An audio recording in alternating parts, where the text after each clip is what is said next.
very glad to be here. Glad it Oh, started. you look good. You look good, John. You really do. It's a filters that I use on my. You don't have a ring light. I can tell it's too dark. There we go. There we go. Yeah, that might help, or that might make it worse. You actually look a lot better than you did when you were a kid. My God, you look good. Well, gosh, yeah, that explains a lot about my failures as a youth. Oh, stop. Or success. We It's all all had point of view. our misspent youth, you know. But I like my misspent youth. I wish I had more of it. I wouldn't trade it for anything. Oh, here's a whole bunch more coming. Yay. Hello. Wow. Hey, Janet. Hello. Hey, It's been forever. Billy, Janet. It has been a really long Debbie, time. Billy. I'm getting my Zoom is Hi. back to camera. Francesca. Hey. Hey. Hello, Francesca. Hello. Hi. Hi. Okay, we're at 9 now. Before you know it, we'll be at 25. Wow, 25. I'm guessing. Maybe Hi, 20. Debbie. Hi, how are you? Fine. I was thinking of you the other day. Oh, no. Suzanne, you're on another I vacation. saw with your a mom? really early picture of you. Oh. I mean, like really early, like before you were dressing as a Transylvanian early. Oh, my gosh. Go Where through- are all these pictures? Are these on sets, Facebook or? Yeah, his Moshe Pitkin account. The link's in the conversation. If you scroll all the way through. Trying to turn this down. I'm sorry. Hold on. Oh, okay. I don't want to bother you with this. I'm enthralled by your room there. Oh, thanks. It's aesthetics. It's a museum. Be honest. Yeah. Awesome. Surrounding yourself with what I'm like, holy shit. They're all horror film, props that I got over the years since 1969. Well, I suppose the harp is not a horror film stuff. And that's quite the conversation piece. This harp is Harpo Marx's harp, which was the very reason I wanted to play. Oh, wow. That's right there. That's like I studied with his teacher. That's enough. That one piece alone. Yeah, no, it's Suzanne, can you hear me? Yes. I'm gonna turn this down Suzanne. just a second. Just checking. I can hear. Hey, Seth. Seth.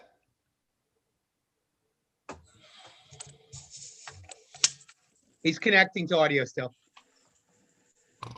I used to wear fake glasses. Now I wear real ones. Yeah. These are fake. Oh, cool. By the way, John, how's Elaine? These are the real glasses, and I can't see anything with them on this close. They're only for vision, for farsighted. Yeah. Farsighted. For driving. Me too. It's what I need. But John, how? I spoke to her today. Okay. I mean, based on the conversation I had with her today, I would not say she's okay, but generally she's okay. Yeah. Oh. If you should remember, please send her my regards. I always thought very highly of her. And I will tell her. Yes. Awesome. How do I put up that I am a cat filter? Oh my God. The courts have been going nuts with that. I'm telling you, in my court, people are passing around lines about cat filters. I was expecting it to show up in the impeachment hearing. Oh my God. Well, that's funny because I remember someone saying that the Republicans were all pussies. But I don't think that's what they meant.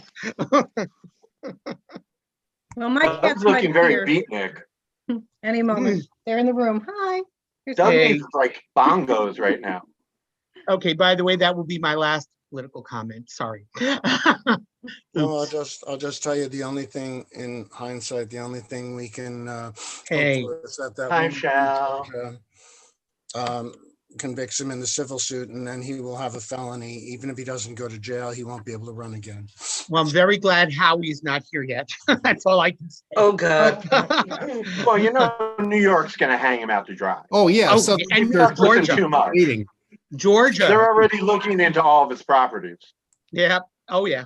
Janet, can you hear us yet?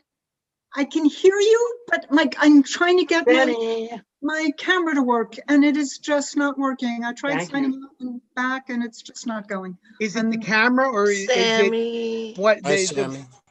My computer does not believe that the camera that is inside of it is actually there. Oh, so it's the computer. It's the Ah. computer. Oh, damn. That It's the sucks. computer that's not recognizing my camera. Well, at least you're here. That's awesome. I'm here. I'm It has sorry. been so many years.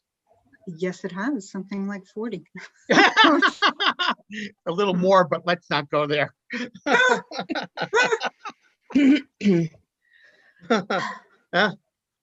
And 2 hair colors ago, 40 years and 2 hair colors, you know? Don't even talk about hair. Remember those super curls I used to have? there's Seth. I miss Do those. we have audio? I'm not sure if Seth has audio. Seth, have you achieved audio? I think I have audio. I do too. Yes, you do. Well, I have Awesome. audio and I have video. I figured it out. Yay. Okay, we're almost all good. I have a visitor. Oh, gotta I'm change my expecting glasses. mine at any time. As soon as he decides he wants to go back in the yard again, he'll come running up. Say hello, Jimmy. Okay. Yeah. Hi, Jimmy. Sweet boy. You don't know. Well, then he's your cat.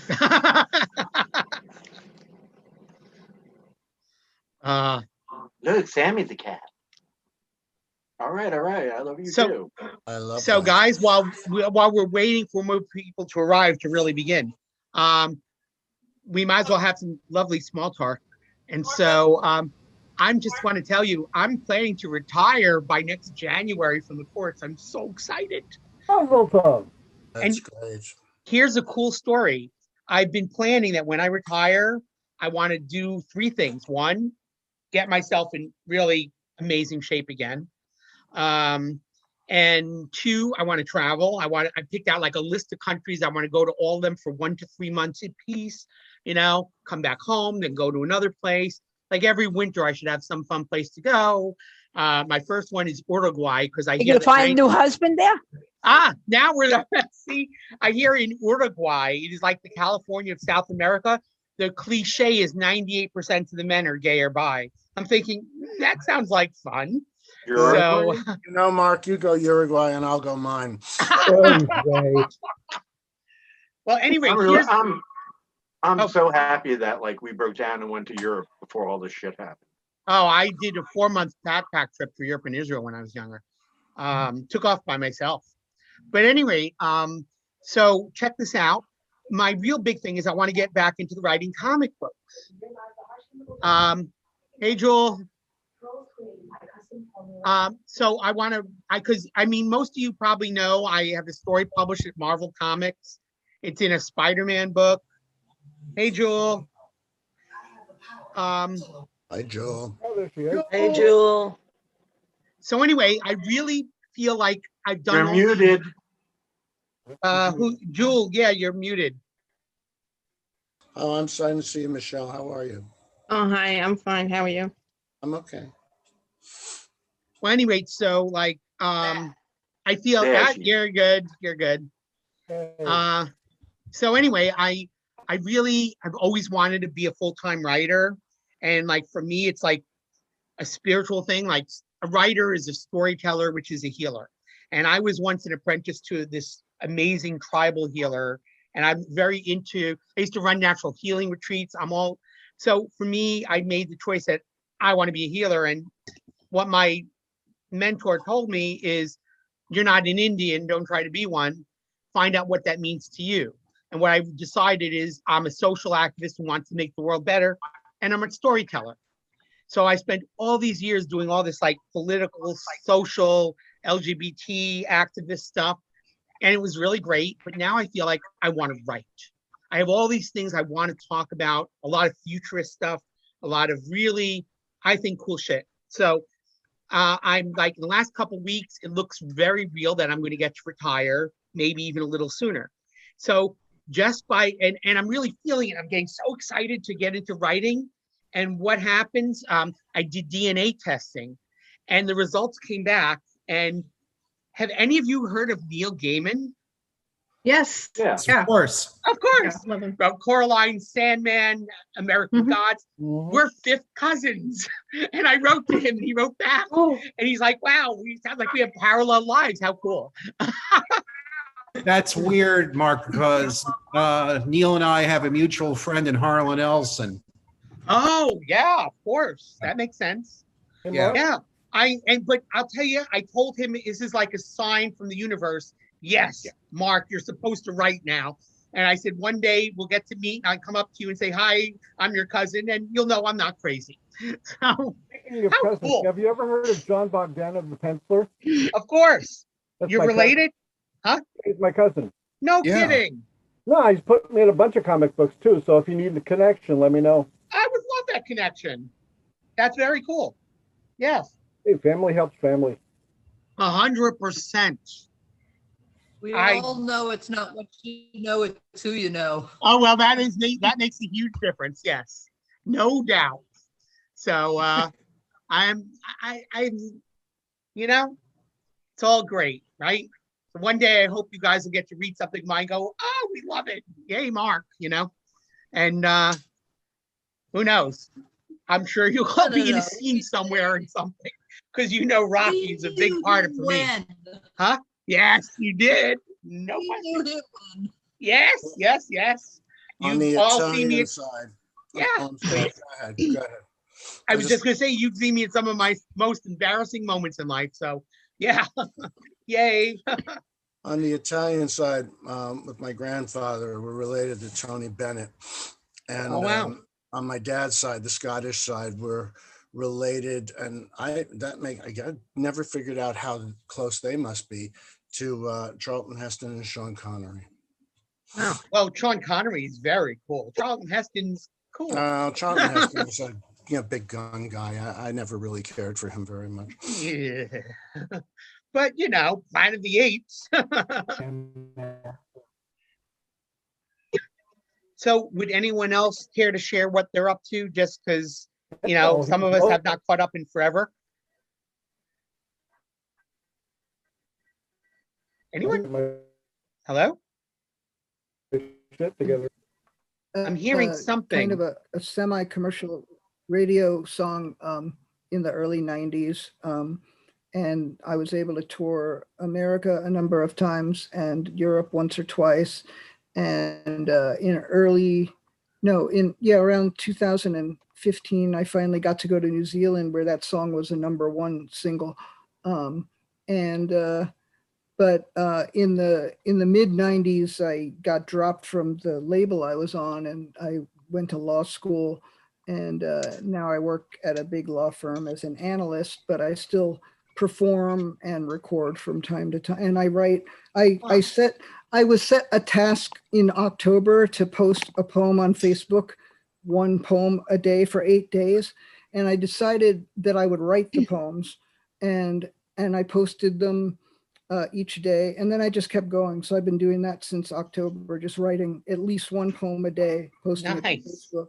And that's been like what you were saying, Mark, that's been incredibly cathartic and healing. And friends of mine come out from the woodwork and ask me about this poem or that poem or what's going on with me. Or it's been a really, really good way to share feelings and ideas with people. Don, I'm embarrassed that I haven't read your poems, but I definitely want to now.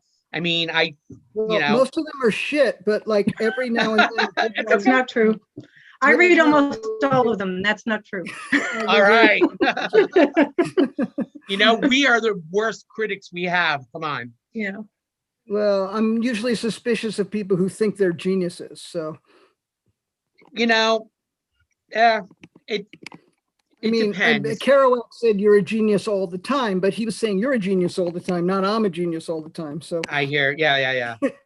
You know something, we all have our moments. I have no problem with people like to acknowledge when they're legitimately recognizing something cool about themselves. I really have no problem with that. Yeah. But when people are like overestimating themselves, it gets a little dodgy, let's just say. But Yeah. Better to err on the side of I suck. So your humility is impressive. I wish I had more of it. I'm very proud of my humility.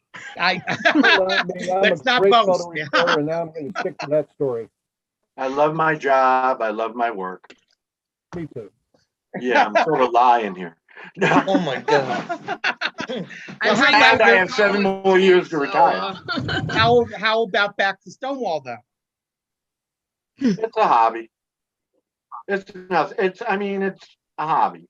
It's a cool hobby. I Yeah. enjoy it. It's in the Library of Congress. Yeah, It's indexed in the Library of Congress. I think that's awesome. Yeah, me too. But then I have to work 9 hours a day, and it's not a fun place to work. I swear to God, our computer system, the code was written in 1970. You actually start it up, and it looks like the old Wang, the green letters on the back. Oh my God, no. The DOS, yeah. This is What is the it one about piece of government? advice I'll give you all: file early this year. As soon as that portal opens, get it in. Already You might did. get it back by August. Funny. Anybody else here retired? I'm semi-retired, so I'm asking. I'm curious. Involuntarily unemployed. I wish I could afford to retire, but I have to find another job. So Me too. Francesca, the IRS is always hiring. I Job sucks, guess but that good sort of benefits. gives me a little bit of a segue, actually, in terms of the catch up. I actually reconnected with Nora on 2 levels. One was the shared history with Rocky, but we had friends in common from the other world that we shared, which was the New York City comedy world. I spent about 20 years, starting in, I guess, mid 80s through early 2000s in sketch comedy. I was a writer and director and performer, and I started my own troupe in New York City called Riot Act in 1992, I think it was. So because Nora was a stand-up, we had stand-up comic friends in common. And so we got to talking about that and about comedy and what's funny and why and the sacredness of comedy. She was very we funny. both saw it as a healing art. She was very quick and funny on the spot, good at correlating information and double entendres and turns of phrases. Oh yeah. Very, very, very. I was so impressed when I saw some of the videos of her stand-up. That was just amazing stuff that she did. I didn't realize at the time I first knew her that she had all of that in her. But although I had paid bookings, I made some money at it. I could call myself a pro. I never really made a living as a performer. And I ended up in 2001 going to an interfaith seminary. I got ordained as an interfaith minister. And later I was also ordained in a progressive church. So I've been a minister now for 20 years, and that's been actually my primary source of income. But I had a job as a youth minister, which I lost due to COVID because the church had no more money to pay me. And I lost my other job. I had a sideline job teaching dance, and the places I was teaching closed as well. So now I'm waiting for unemployment to finally pay me and hoping to get something soon. That's some cool stuff. Yeah. Nice. Anyone else? A photo restorer, thanks to Larry. Larry Weinberg asked me if I could digitize a bunch of his father's Polaroids, a bunch, 1,600 of them. And I found out that I was really unprepared for the job, and it gave me the impetus to go to the School of Visual Arts, really learn what I was doing, and now I've made a career of it. I do photo restoration for a living. Nice. And I went through a lot of them, and there was actually one from like Aces of me staying there in jockey shorts. By the way, I was only 17, so that's child porn. You were no child. This is No. None of us thought we and if were. you don't want the picture up, tell me, I'll take it right down. Yeah, we were definitely interesting. Wild and untamed things. That's, yes, He only exactly. shot me once, so I wasn't all that interesting. You know, I think it's fair to say that all of us had something going on. And you know, sometimes it's not some of the obvious stuff on the surface, but we all had reasons for being together and for doing something, and we did. Look, we you know what? I'm going to say more, but I'll stop right now. I don't want to repeat myself. So, speaking of child porn, I just got finished producing the 2021 New York City Child Sex Trafficking Conference. Sammy, can you turn up your mic? Yeah, hard to hear you. All right, how's that? Is that A any little better? better. Yeah. So we don't use the term child porn because pornography normalizes the concept. We use child sexual abuse involving images. So that's the politically correct term for that. Say the term again. I'm sorry, Sammy. What was it? Child sexual abuse involving images. Okay. You are still coming in a little low, Sam. Hold on, let me play with this, okay? All right, so put me on hold and let me play with my settings. I will play with myself and then I will correct you. Oh, we never put you on hold. Gee, it's already getting close to 5:30. There's a bunch of people I expected to be here already. So I'm thinking by 5:30 we should probably at least start even with or without them. Huh? Make sense? Sounds good. Yep. Do you have a full account or does it cut off after an hour? No, I have a full account. I'm good. In fact, I had canceled my, my payment, my subscription, but I re-upped it. Membership. So that way I knew Oh, we that's could. nice. Yeah. Thank you. Oh, my pleasure. I mean, and it's, come on, I mean, it's a gift to be able to share this. So for $15, please, I'd pay a lot more to get to do this with you guys. A plane ticket costs a lot more. Yes, that's right.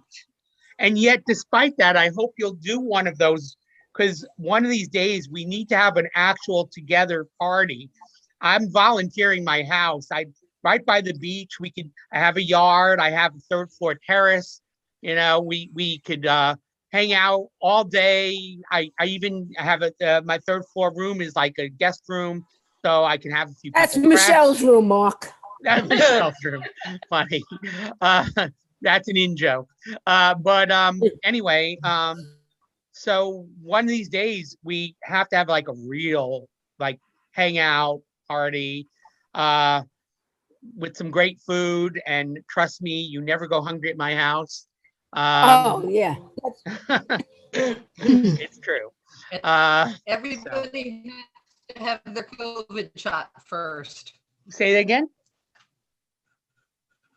Everybody has to have their COVID shot. 100%. I had my first one. Me too. The first I'm one. in group 1B, so I have to How are wait. you guys getting it? Because I think you're pretty much all younger than I am. How are you getting it? I'm a peace officer. I'm an A1 worker. I could register tomorrow. I'm a Seth. healthcare. Well, Seth, you could register tomorrow. I'm going to, because Blanche already had both of her shots. Not only am I a 1A worker, but I live in a multi-generational household. My mom lives with us.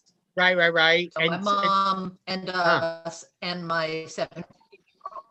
I got it. And Washington probably has different rules because in New York that wouldn't work. No, that wouldn't work here. No. My wife has had hers. She's 10 years older than I am, but it's going to be a while and who knows when for me. So All right, can you hear me now? Is this better? Oh, yeah. Okay. Yeah, I almost had to sacrifice the mouse ears for the headphone, but I think I got both of them on. Yeah. So there you go. So you can't do 1A workers in New York? No, no, well, no, if you're being in a multi-generational house, does not work in New York. We want, it's first line got it workers. Two Huh? ways. Right, no, I heard that I part, have that it part's two different. ways.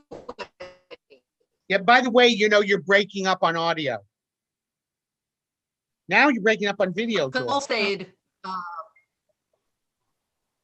Oh, that is, all right. Can you talk now?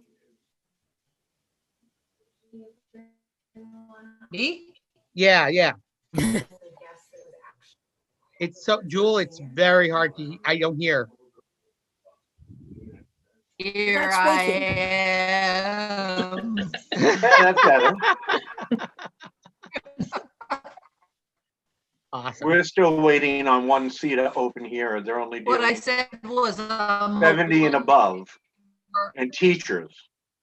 Oh. They want to like get the babysitters back to work, so it's able to work.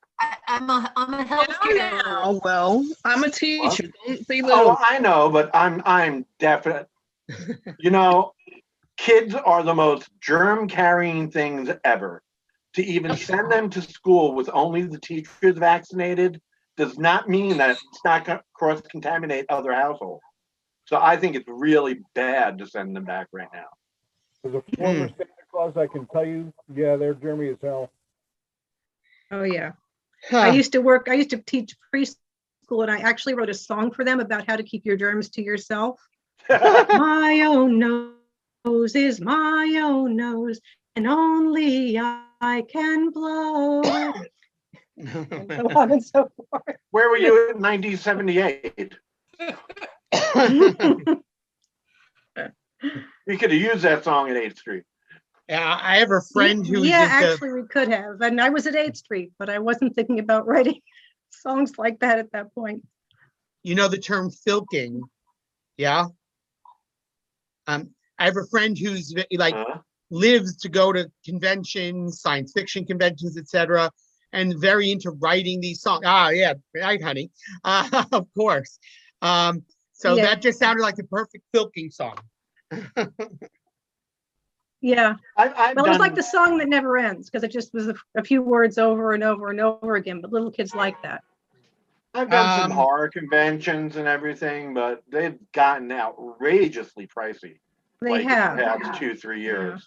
Lightning. So it's like, I don't want to meet you that bad. I already met Yeah. George Romero and all the old timers, so I'm happy. Yeah. Hey, Jewel, I was at, you know, remember they had this huge Star Trek convention in New York, like a few years back? They had like the 50th? cast of like all the shows. You know about that? My friend went, I didn't go. I go to the convention down in Vegas, the big Star Trek convention. It's just Star Trek, no other genres. You know, this was 5 also days, and it's hard. It's 5 days. long. Wow. Something just fell. I hope she's going to get one of her kids What to is it? help fix that audio. Oh, lovely. This one is Mitchell. He's 16 years old. Oh my God! Wow. Hi. Beautiful. Hey, I just lost my 23-year-old. Oh. Oh. Yeah. Emmy? Well, I got a 1-year-old running around here. I'd be happy to mail to you. I know I have a 6-year-old. A couple years before I lost a 21-year-old. Yeah. Anyway, so Jewel, this was a strictly Star Trek. I know. It's so painful. You know, it's I get- funny. I never really liked Star Trek, even when I was a kid in first run, because I mean, it always, I mean, I made up names for everybody like Captain Suck It In and Dr. McQueen and the USS Prop Department. And I mean, it was really, I thought the special effects were god awful, even then as a kid. Well, but you know something? It was a Yeah, you brilliant know. futurist vision. Even Like the- now, it stands up in so many ways. I So mean, does Lost in Space. I Lost like in Lost in Space, Space but that was was cheesy also. Totally. Like, Dr. Smith, tricky Dr. Smith. One in a different way, Lost in Space. yeah. Danger, Yeah. Will Robinson. Oh Yes. God, I hated that. I saw an article where the Gorn actually appears at conventions with his, mask. It's like the Gorn was like the worst character. Maybe he's like a I great think the character, Gorn but he's showed like up a in bad the, actor, So he I- goes to conventions and I I'm know. friends with At the least actor, Chewbacca is but a. Dress up as a giant carrot from Lost in Space. Oh my God, I remember that one. Yeah. There were so many, oh my God, so many wacky things on that show. yeah, But you had to love it. It was so cool. But Star Trek was a genuine, really future-leaning show. Forget even beyond things like cultural diversity and global government. It was here was a picture of a society that's moved beyond needing an economic system. That's very important. I mean, the truth is Star Trek didn't go far enough because I guarantee you, before we're able to reach another star, human beings will be immortal. That's easy compared to getting to another star. Ending disease and aging and reversing aging. It's all a matter of tweaking a computer program called DNA. Yeah, That's we're doing so good doable. with that. Say again? Oh, yeah, right? We're doing so good with that. Well, right now, the problem is our planet's divided, not just by different countries, but even within the countries. Look at the rich, the poor, the super rich versus even everybody, and it goes on and on and on. We have not learned how to collaborate. Whereas in Star Trek, it's all about them reaching a point where they've learned to be collaborative. And what you can create from that is incredible. We have more to gain by working as one world to make life better for everyone than we do from fighting each other to see who gets the most, because then we all lose. And we are losing. The planet is literally dying in front of our eyes. They're saying 30 to 50 years before the collapse of civilization. And like one of those studies came from the Australian government. They're serious and they think this is true. And we could stop it. We wouldn't, we need, thank God we now have a cabinet position in charge of science and a cabinet position in charge of environment. That's the kind of thinking we need. But we need it globally. And if we do it, we all win way more than we could ever win separately. It's like Ben Franklin said all those years ago, unity or death. It really comes down to that. That's it. And Star Trek is all about that. That's why I love Star Trek. And anyone who's into comic books, my favorite comic book was always the Legion of Superheroes, which is kind of the same thing. I love this like positive, let's just make the world awesome stuff, because it really, we all have shit, we all have all kinds of shit. And I think that as long as we're mortal, as long as every one of us is so fucking scared of death that you cross the street and you're anxious because you could get killed by a car, or even worse, in our civilization, humans have gotten so nutty that, oh my God, my tie is not right. Or, oh my God, my zipper is open. That's like the threat of death, right? All this anxiety just fucks with our heads and you can't help it. According to legend, even the Buddha had to do exercises to unwind every day. And the rest of us are not near that, so we're all kind of fucked. But we need to get past mortality to grow and mature, to stop being afraid. I think right? that some of the boys here, if you want to be honest, I think probably all of the boys here are getting at least to look like a Buddha. I know I am. I'm not fitting into that red corset anymore. Well, there is the laughing Buddha, honey. Which I did one Halloween. Sammy, you remember my Halloween parties back in the days? I would do set designs. Like I had a forest with a 6-foot pillars and a Stonehenge made of textured paint. It was like I called it the pagan room. And I came as the laughing Buddha, with the bald wig and the diaper. And I would have like 100 people, so much food, you can't imagine. As one friend put it, enough food to choke a wedding. And some friends came with congas, and I invented this Buddha dance. It was really fun.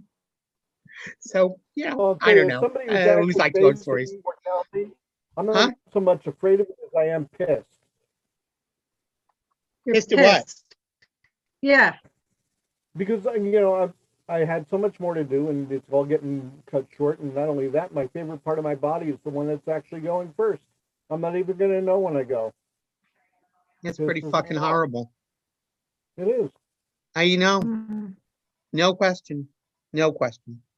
Well, So, it happens. Look, it happens to all of us. I mean, people get like really weirded out about, as I said, I'm the son of an undertaker, and I've seen it all my life. But, people complain about getting older. It's like an old car. They complain about taking pills. You have to take some precautions and care of an older vehicle, or otherwise it won't run. So I don't worry about the blood pressure pills and stuff like that. I mean, we have to take it. Look at us, we're all running. But the part that bothers me is that after a certain age, if you go to take a leak, you better bring a newspaper, because you're not 25 anymore. Thank you for sharing that. Well, it hasn't happened yet. I guarantee you. Just wait. It hasn't, but it's a lot of fun. Cool. You know what? How about we start? Okay, does that sound good?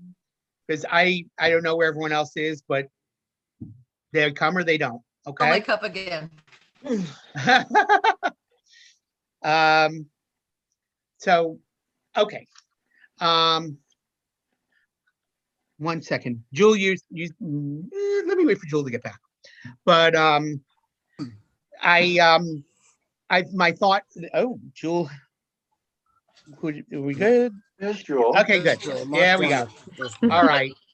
Oh, sweet. All right.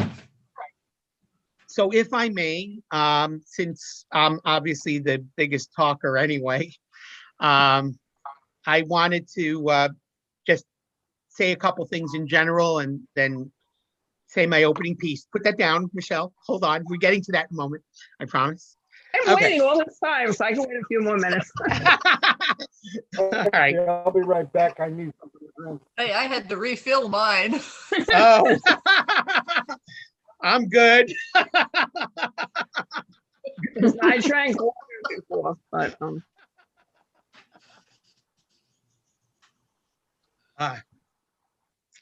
well,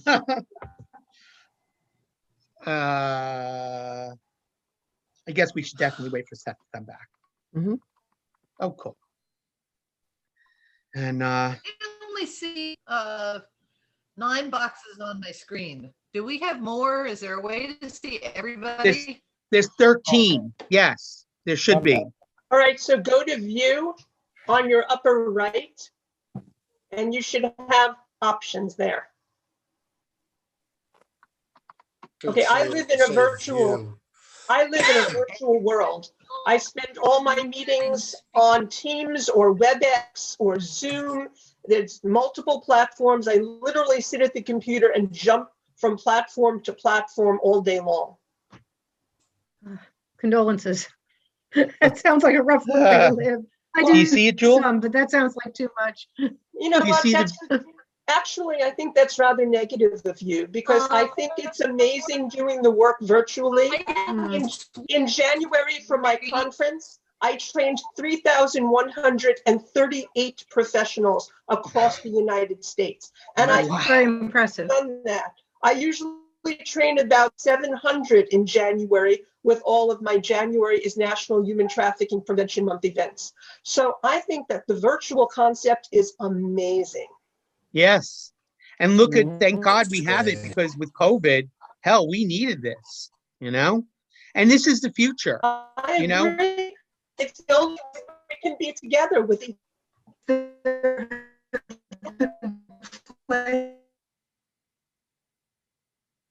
situation than the world has ever been. Well, it certainly has reversed itself because, I mean, if you look back to when, most of us were kids, computers were as big as a room and you couldn't imagine that every home was going to have one someday.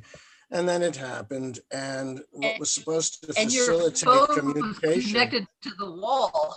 well, what was supposed to facilitate communication basically became the opposite. It isolated us. You could shop, you could date, you could buy groceries, you could do anything online, not leave your desk.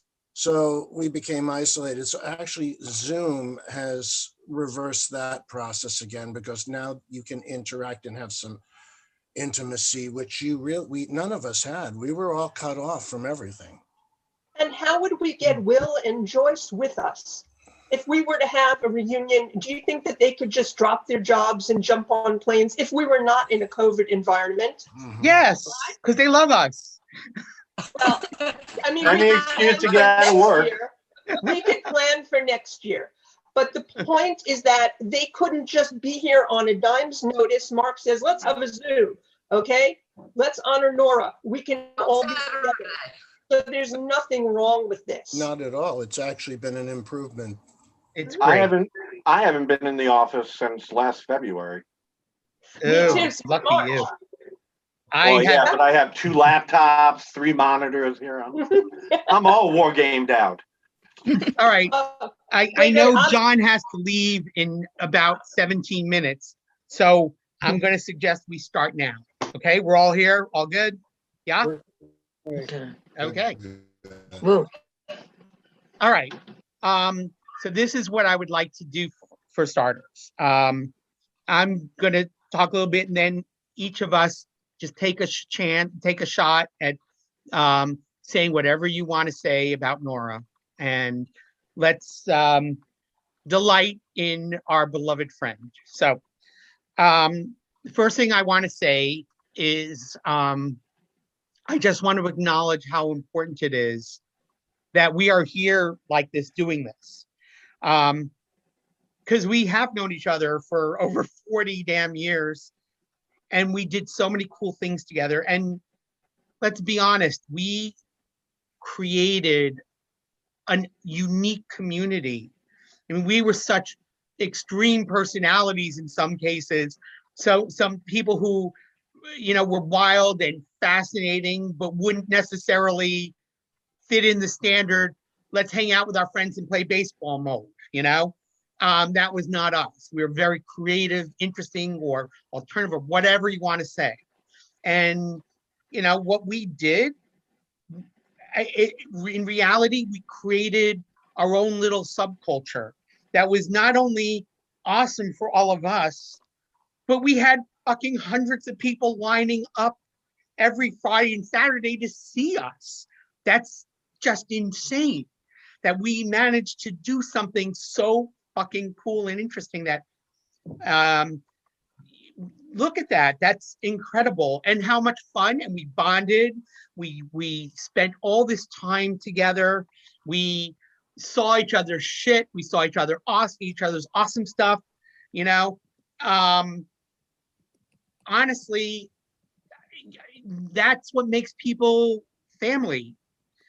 The fact that you guys, some of you have seen me at my absolute worst, the most pathetic sides of me. And that's great. I'm not afraid of that. I'm glad that I have people I can trust to be with, no matter what part of me is there at this moment, because all those parts of us are always going to be there. There's always going to be shitty parts and awesome parts. But my thing is, I look for the best in people. That's my intention in life. That's what I want.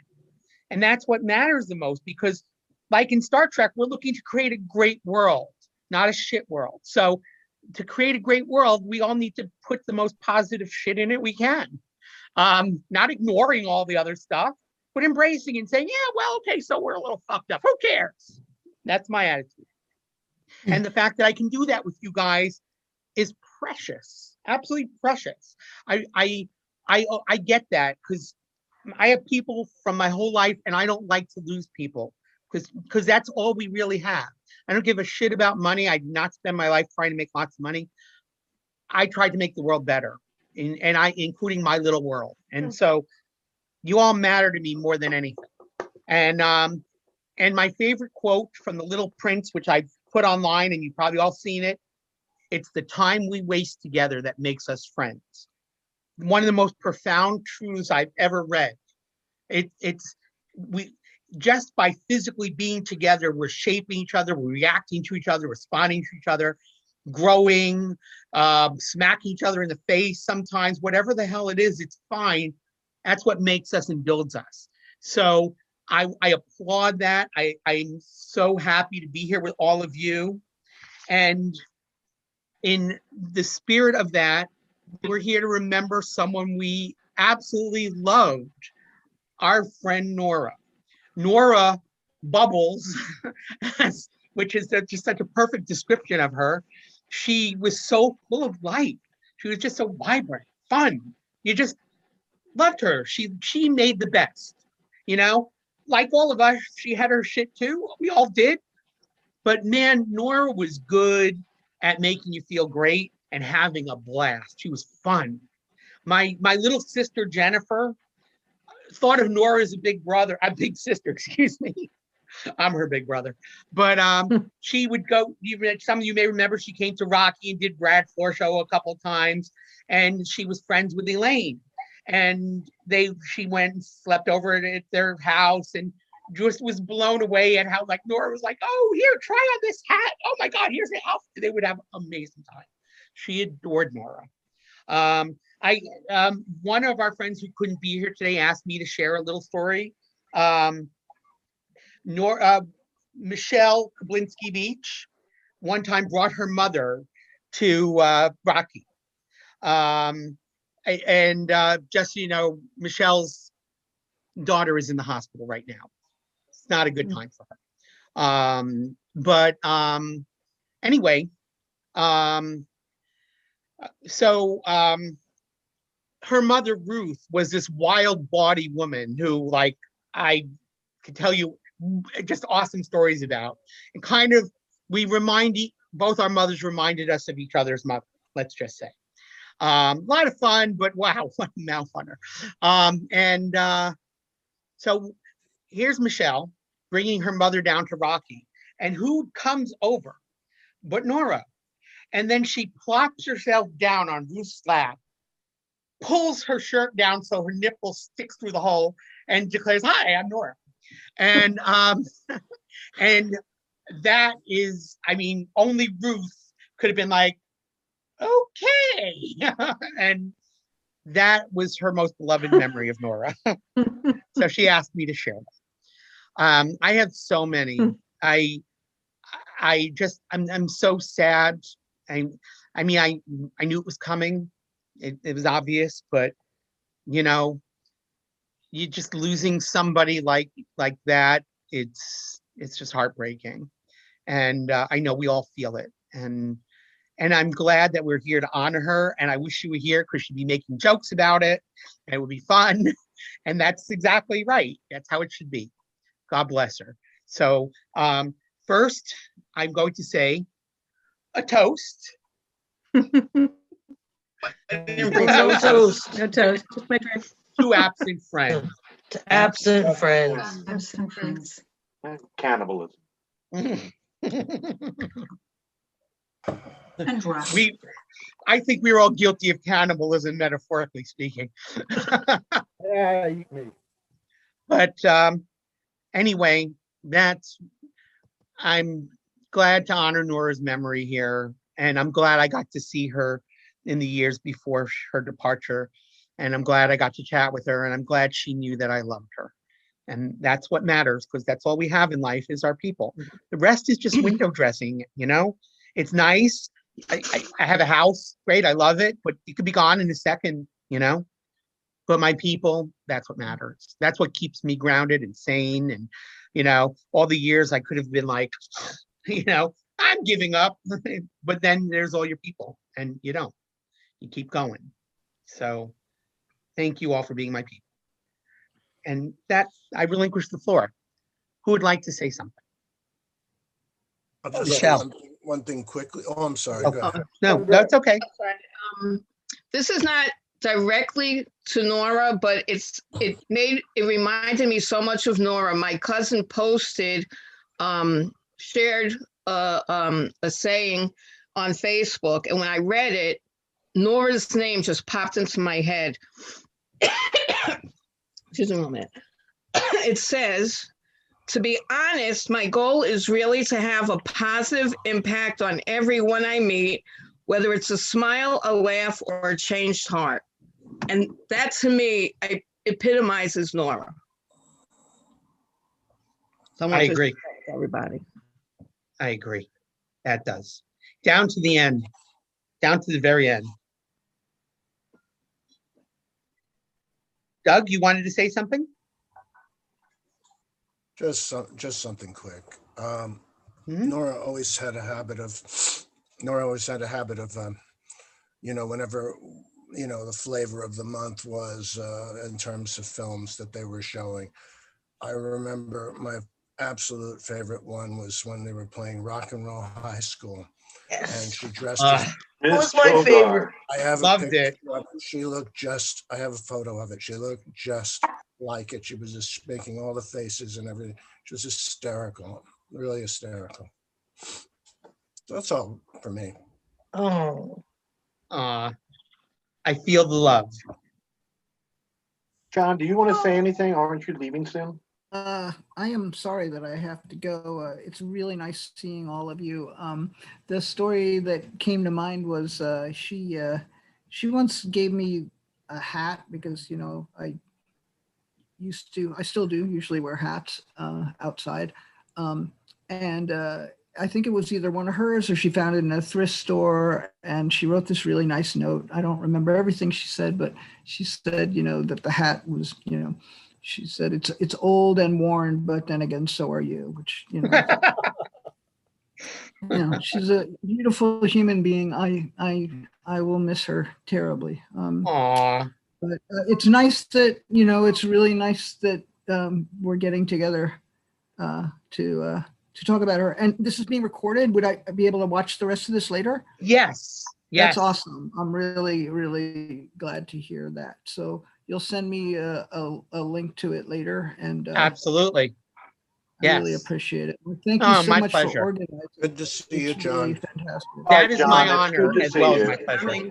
Thank you so much. Bye-bye. Bye-bye. I'm so glad you came. Be well. Bye. Oh, he's such a sweet guy. Yes. Yes. Yeah. Very interesting too. I've had some great chats with him since our last Zoom. So fascinating guy. Very.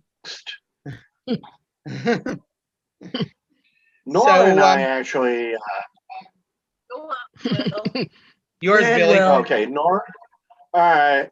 Nora and I actually met in high school. St. Aloysius High in Candy Boulevard, Jersey City, New Jersey. She was in an all-girls school. They needed boys for the musical. I came over from my high school and we met there. And Nora was just as bubbly then as she was now. And she was so damn proud of her one line. Because, that's the way Nora was. She could take any little thing and turn it into something special. She really was a unique soul. I mean, she had a great sense of humor. She was a gentle spirit. I wanted to smack the crap out of her with her self-deprivation, but she never felt that she was good enough. And, I wish she was here so I could tell her that, she was more than good enough. It leaves a hole in my heart. It goes back to like 76. And, I never expected, and, we've seen people leave, but I didn't expect for her to be leaving this thing. So, to Nora and her, can you spell fellatio? Say it. Spell it. Fellate me, honey. I can't spell it, but I'm really damn good at it. So, Too much info, Marky. so Will, you call it self-deprivation. I consider it to be humble. I always thought Nora was one of the most humble people that I'd ever met. And you're right. You're right. She didn't think very much of herself. Very unfortunate because she was such a kind, beautiful, and talented person. So Yeah, very. here are a few very small glimpses of a lifetime of memories. So I remember one time a whole bunch of us went out to some steak restaurant where she was working uptown. She had a job waiting tables, and we said, oh, let's go eat where Nora works. So we went uptown and it was packed. It was crazy. There had to be about 20 of us at the table. She was running ragged. The whole idea was to give her a good tip. Well, when we got the bill, she leaned down next to me and she said, I didn't put yours on. She was so I gave her the cost of my dinner and then some as the tip, But I mean, she always thought of other people no matter what. And I didn't expect it. And of all the 20 people at the table, it was me that she did that for. But I remember she was at a point where she was sort of living hand to mouth. And she said she hadn't been home in a couple of days. And I said, how are you caring for yourself? And she goes, oh, I go in the bathroom and I wash my bangs in the sink and I fluff them up and I put the rest in a ponytail. And that was, to me, it was like, it was sad. And yet it's a trick I've remembered all these years. So whenever I have a chance to do myself the way I should, I literally wash my bangs in the sink and I put my hair up in a ponytail. But there was another one where she told me she was so broke that she went to the store and she saw that the tuna cat food was cheaper than tuna fish. So she bought the tuna cat food. And I said, well, what did it taste like? And she just looked at me and she said, tuna. Oh my God. It was like it was nothing. It's like, no, it's like, Nora, you're eating cat food, here, let's do something about this. But I don't know. I don't know, if she was that broke or, maybe she just wanted to be daring or maybe she was pulling my leg. It's very possible. Who knows with Nora? She could do it with a straight face. So the last one I just want to mention was just a really fun. Well, we got into a lot of trouble sometimes. There's stuff I'm not going to talk about in mixed company. We did do some evil stuff. But now all recording, hey? I remember Scott's cousin Adam. I'm sorry Scott's not here today, but he had cousin Adam. He was kind of a young blonde kid, and he was having I think it was his bar mitzvah party at Luchow's on 14th Street, which is not a normal restaurant. It's like hearty Germanic fare. That's not a normal restaurant that Nora and I would ever go to. But, it was a party and it was free food. And we got there, we met in the bathroom and we got all dolled up.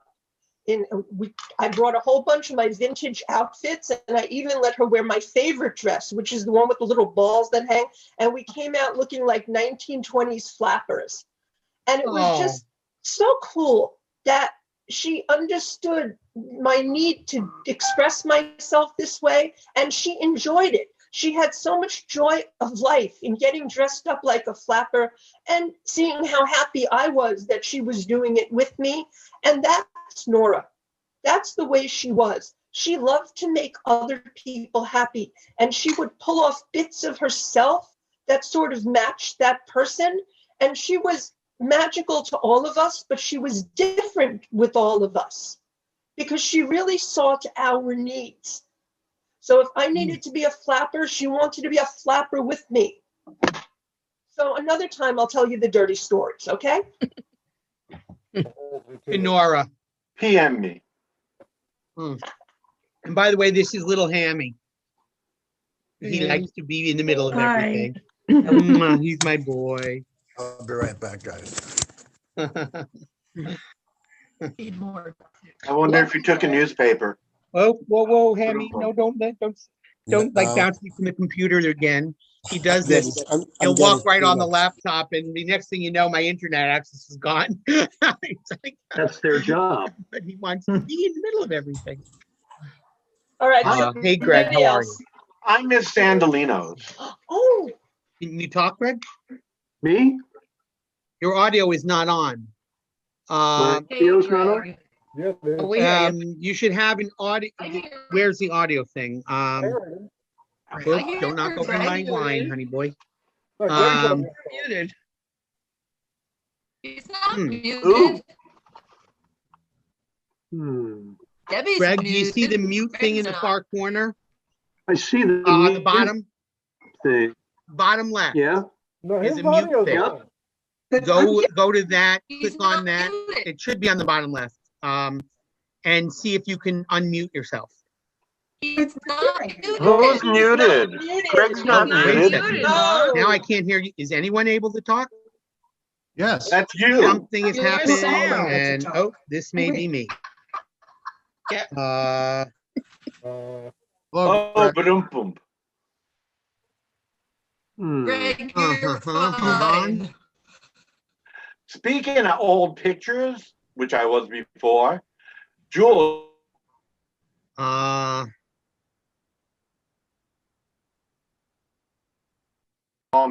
So I cannot hear anyone suddenly, and I don't know if it's something my hammy did. That's The host has I'm not unmuted seeing all where is participants. this? You muted everybody, Mark, and then we had to Hey. unmute. So everybody unmute I'm yourselves. unmuted. I think. Or stop playing with the technology and start talking about Nora. Damn. He's looking for the cat filter. Okay. Am I audible now? You Yes. Yes. Life is good. Are you hearing me, guys? Not if Yes. you're hearing me. Yes, you don't have Okay. to scream. Well, that's good. Well,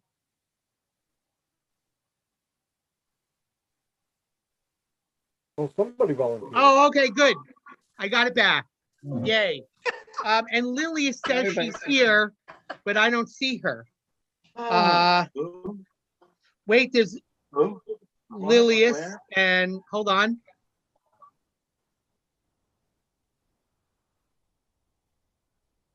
I don't see it. Oh, okay, hold Oh, on. these little doobies. There we are. Lilius, you there? She's coming. Speaking of doobies, it might be time. Bring your toast that way. Okay, hopefully Lilius will be on shortly. Please, if I I missed those. Had a technical issue, but you should be joining now. Or you were the technical issue. No. Technically.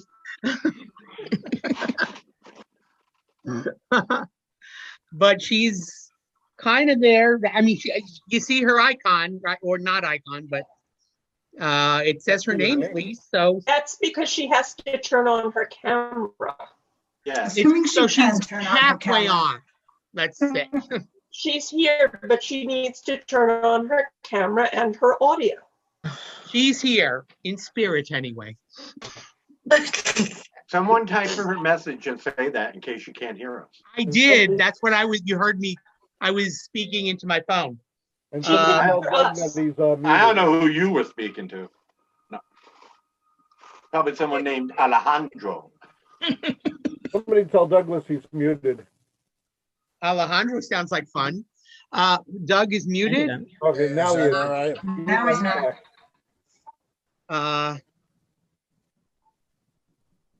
Oh, cool. And Maria is going to be joining us momentarily. Okay. That's cool. Hi, Greg. Howdy. Hi, Greg.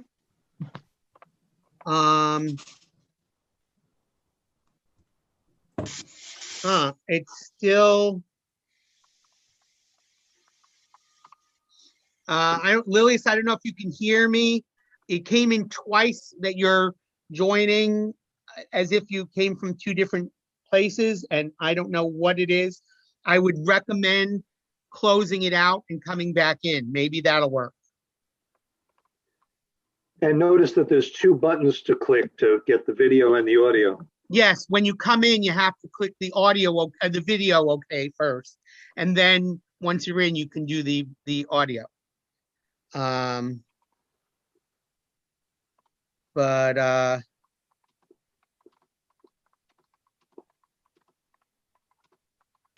don't know what the problem is. But it's not on my end this time, I think. I hope. I just had a momentary blip. I think it was probably because of Hammy. I'm telling you, when he comes and steps on my laptop, he steps on these keys. I don't know how he knows which key to step on, but somehow everything is messed up by the time he's gone. Terrible. It's Oh, they know, man. I wake up in the morning, there are like 5 windows open up on the computer. Yeah, right. One's a gambling site, you know. Oh no! Did he win money? No, and thankfully there's a lock on my credit card. How many of us are on for this shindig? Hello, Ham. I don't know what's going on with Lily's attempts to get in. I'm gonna just text her again. Lilius, I don't know if you can hear me, but we do not know what is going on and why you cannot get in, period. I recommend that you go out, close it out, and get back in, and hopefully that will work. Catfist. I just saw a message from Scott Parker. Oh my God. That One picture. of our 3. Oh, Scott just sent a photo on the chat group. Oh my God. Hold on. You guys see this? Kinda. Adams. It looks like Oh, Pat. yeah. Well, Well, I can see it on my phone. Nice. And that indeed is Nora, Dory, and Lilius in the back, and Pat, yes, and somebody doing Colombian. I don't recognize who that is. Anyway, That's Nell Camp. Any chance it's Little Nell?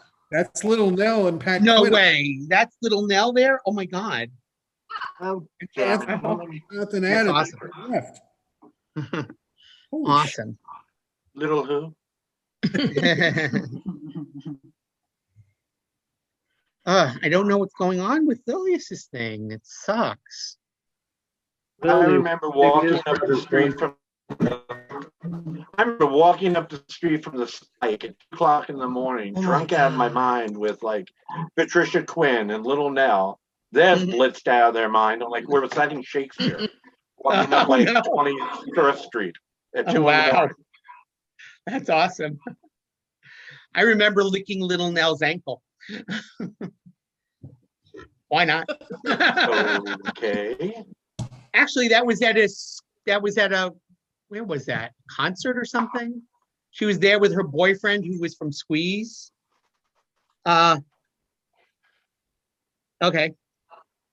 I'm hearing something from Lilius. She said her computer turned off. Oh, man. Yeah. All right. So she'll be back. When that happens. Yeah. God, do you see Hammy putting his face in front of the camera? That's when that happens That's during a work Pat's hours. job. Here's my boy. There's my boy. Sammy can say hi to Soren.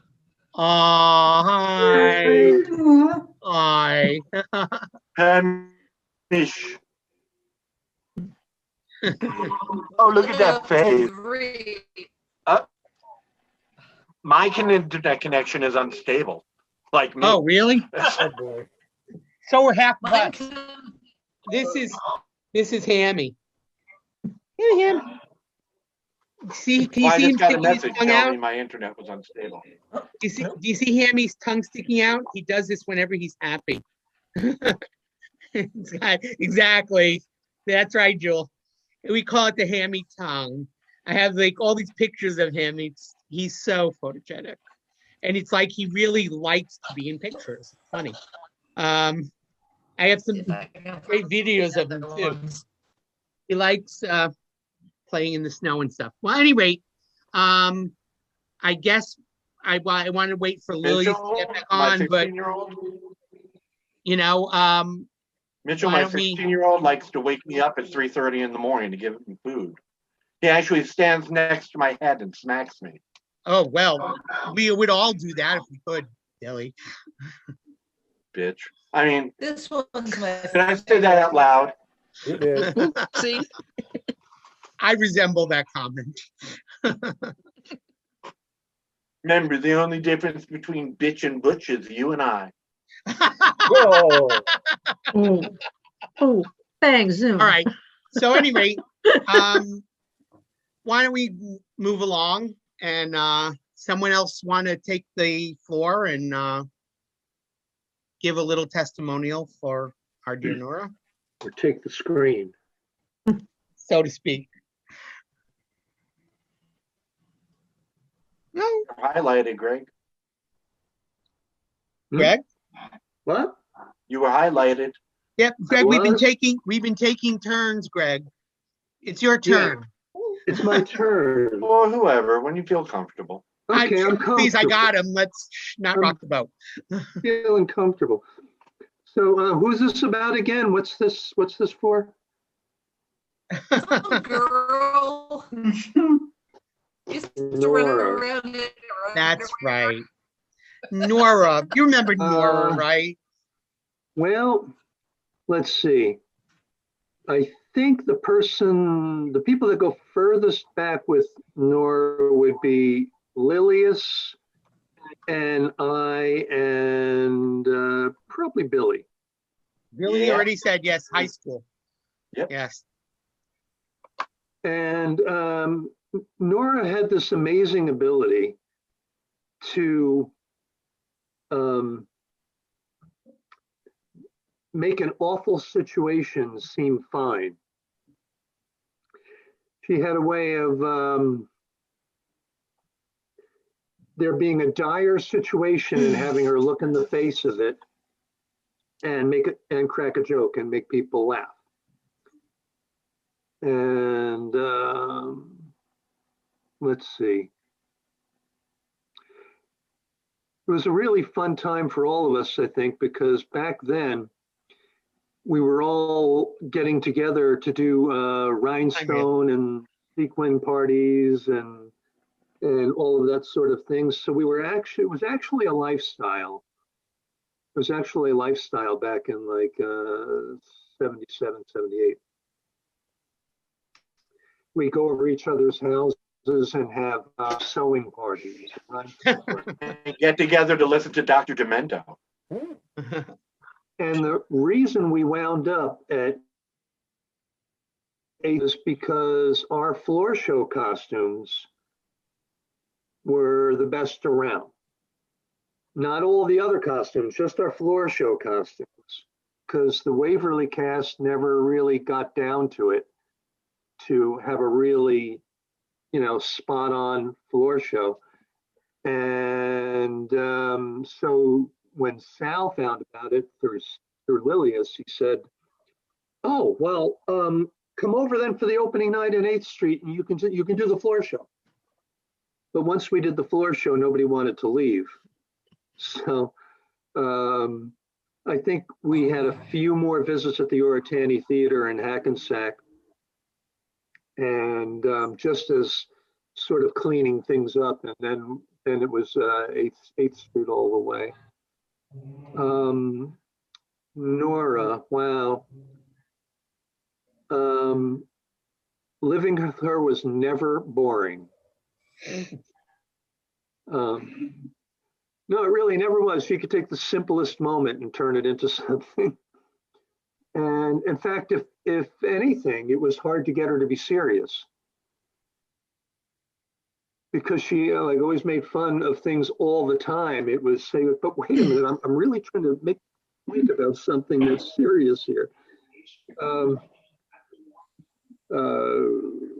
We dated for a grand total of a couple of weeks.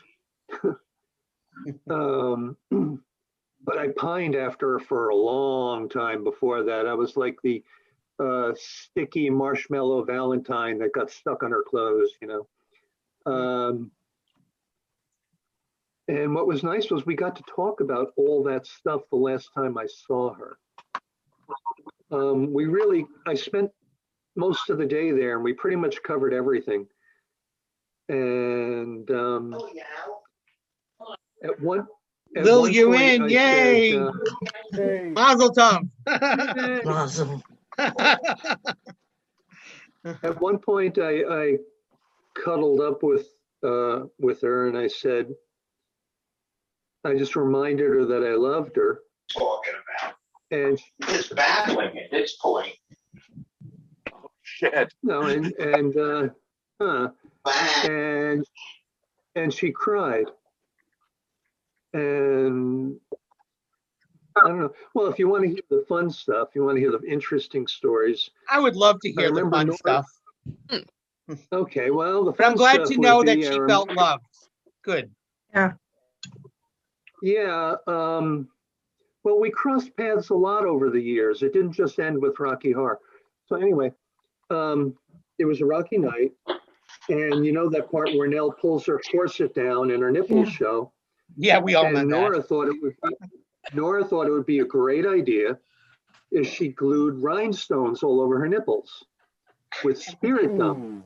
I remember that. And she pulled down her corset and the flashlights on her made her nipples sparkle and it was wonderful. It worked perfectly. But then when it came time to take the rhinestones off, she had put them on with spirit gum. Ow. And if you know spirit gum, I mean, that stuff is strong. And she was pulling each rhinestone one at a time and her skin was stretching out to like 5-6 inches away from her body. And she was screaming at every rhinestone. Oh. And she must have had at least 15 on each nipple. So she was screaming, getting all these rhinestones off her. And then we thought, well, you know, okay, you live and you learn. But then she did the same thing again the next night. She did it again the next night. All you need is alcohol. That's it. Alcohol takes all the spirit. Well, that's not what she did. There's a picture of that on Facebook. I remember somewhere. her pitching about getting those off. Aw.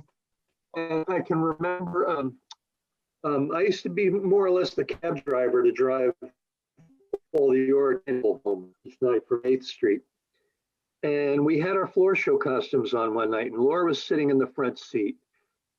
And these people pulled up next to us, and they were really just kind of like, oh, look at these people. And Nora put her legs up on the dashboard and like massaged her legs in front of these guys. Now, that was a bad move. That was a bad move because these guys were thinking that they'd found a lucky night, you know. Oh no. And they chased us. I tried to drive away from them and they chased us and they didn't give up. I took some really hard turns really fast and they were just skidding around the turns after us. They didn't want to let it go. It's Jersey. And finally, I built up some speed, swung around a corner, swung into a used car lot and turned everything off and they drove by. Brilliant. By the way, Maria, do you have can you talk? So I make sure you have audio on, yeah? Can you hear us? I can hear you. Okay, good. And Lilius, how about Yeah, you? it's all. Yeah. Lilius, you good? Yes, it's spotty. It's spotty for me too. Okay, I got it. Okay, but you can hear us. That's a good start. All right. Are you yeah? You want to say some more, Greg? Yeah, I just want to add an aside is that I know some folks have been talking about pictures. And ever since day one with Rocky, I always had my camera with me every night. And I took loads of pictures and I have tons of Rocky Horror pictures from the early days that I will share. But I just recently got a scanner that can handle. Lilius. I I just got a scanner that could handle 110 film. Nice. So I have a set down carrier to that it. works with 110. I'm not using it right now. If you want, I can mail it to you. Oh, that's all right, Seth. I got one. Okay. But it took me a while to get one because my scanner was basically set up for 35 millimeter, and I got extras now that can handle 126. So I literally have probably a couple thousand pictures.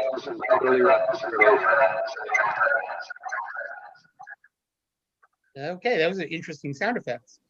Some of the pictures circulate pictures because I gave people lots of them up. I have the original film and a whole lot more pictures that never came out. So there you are. That's awesome. I definitely want to hear more about that after tonight. Are you done now? I don't want to cut you off. You done? Oh, no, you didn't cut me off. We'll work our way around. Okay.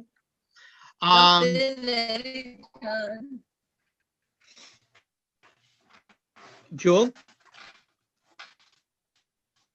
you want to? It's so hard to. Am I the only one? Anytime you've got something else to say. Ah, okay. I think I caught that. But you're breaking up a lot. I can't. Is it just me? I can't quite hear. Yeah, it's terrible connection. Yeah. I think I saw something on her screen that said that her.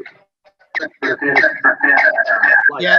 Jewel, remember how you had technical connection? All right, this is the thing. What's happening is somebody has Oh my God, you have two devices, it's making two echo. devices. Somebody needs to shut off the second device. Is somebody like using dial-up from the 80s? No, it's two devices too close together, so the audio needs to be turned off on one of them. Yeah, Lilius, you're on twice. I have you on. I have see you. That. You're on Lil and Lilius, so maybe you should pick one. Well, hold on. I'm hearing you now under Lilius really well. Yeah. All right. Maybe I closed out I'm not positive, but now I can't get this to open fully, so that's not. Ooh. All I see is Mark. Oh, well, hold on. Hold on. I'll be right back. Your name is spelled very well. Yeah. This is the part where I usually blame Spectrum.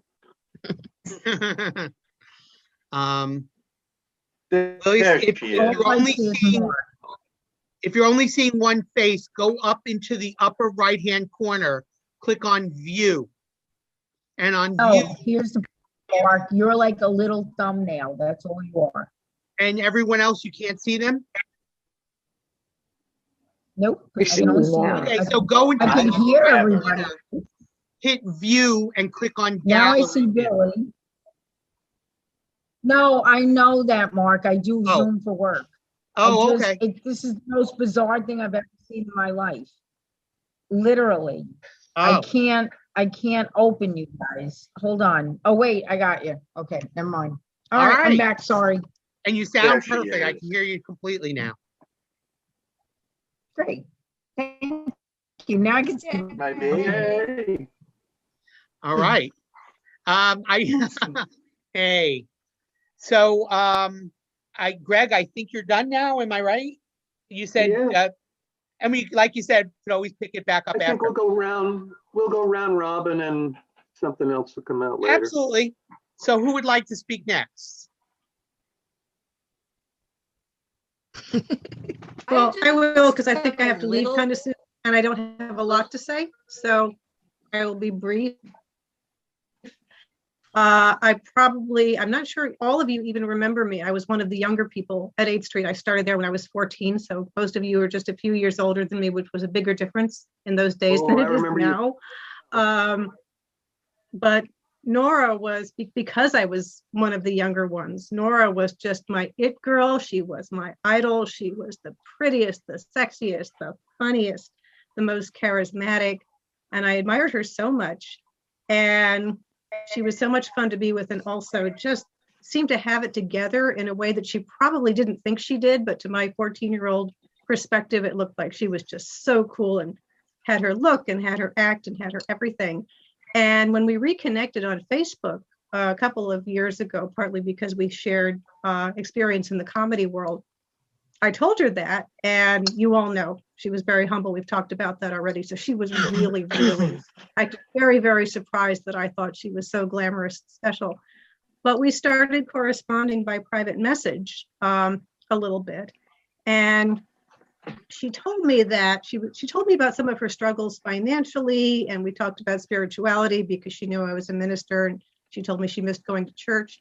So I ended up sending her a snail mail message. So this is a recent memory. I sent her a letter and a little gift by snail mail.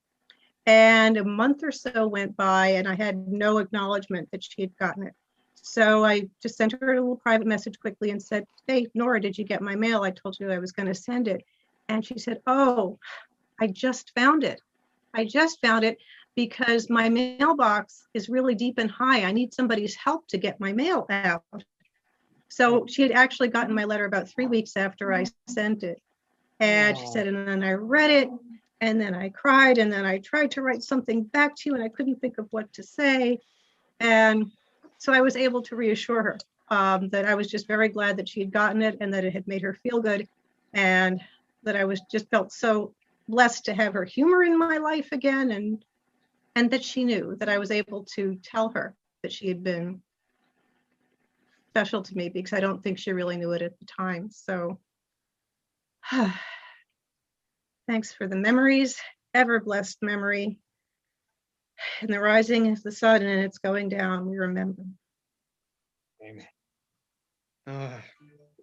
You know, Francesca, you look the same. You like haven't.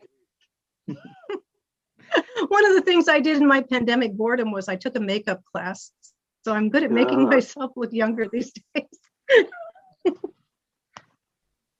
Well, you can't ask more than to know that the person you have lost knew that you loved them. That's the best. Yeah, that was important. Glad I got to let her know that. Beautiful. The floor is open. Who would like to step up?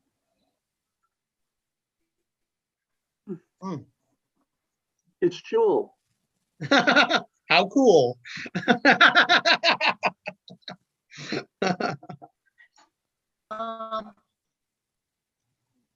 Oh, honey. I think my fondest memory is what?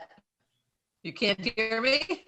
Like almost every other word, but getting there, some of it. You know, I don't know how to boost my. It's the connection. It's not. The bandwidth is low.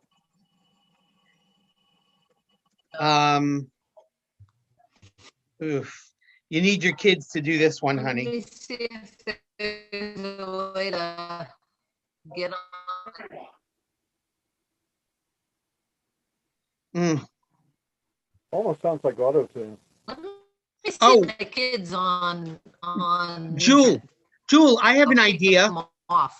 Jewel, I have an idea. Call my phone and I'll put my phone on speaker and everyone can hear you. What? Call my phone number on your phone. Oh, okay. All right, you got my number? Okay. Perfect. Maybe. Ironically, now I hear you. Looking. Now I totally hear you. What's going on with this?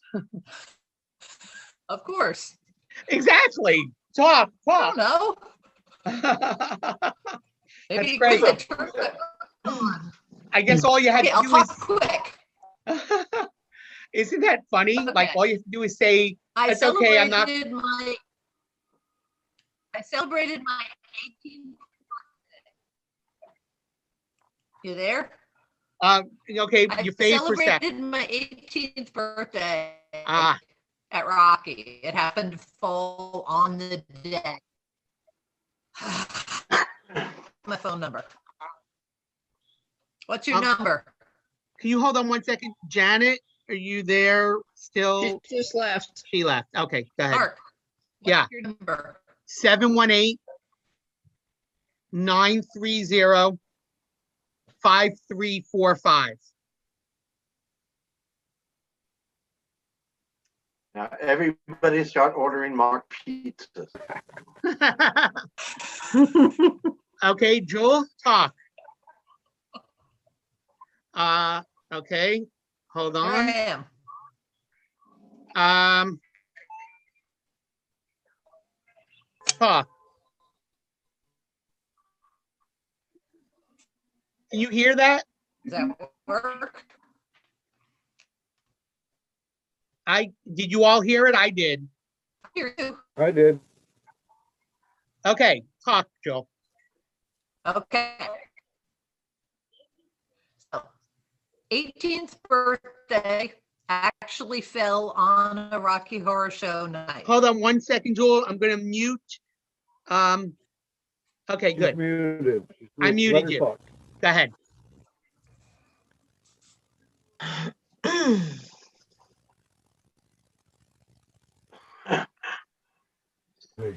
I think you muted yourself. Mark, we He's don't good. hear her. You can't hear what she's saying on my phone? Can you put your No. volume on the higher on the phone? It was better the way she was. Seriously. No, it's she's still not coming in really high on even on the phone. That's because I'm not talking. Well, that would help. But you guys still can't hear her when she's talking? Talk, Jewel. Are you on speaker, Mark? She is on speaker on my phone. Well, you need to be on speaker too, so your mic picks it up. My phone is on speaker. It's just that she's not coming in real loud. Mark, there's a call in to Zoom. She could call into this Zoom on her phone. Oh, that's true. You could also type. Very good, Sammy. Go, Sammy. Right? I love this century. Forgot about that, Sammy. Thank you. I miss answering machines. Remember when we all used to buy answering machines so we could ignore people? Now we carry phones with us all the time. And ignore people. Certain machines. Anyway, You can't hear me.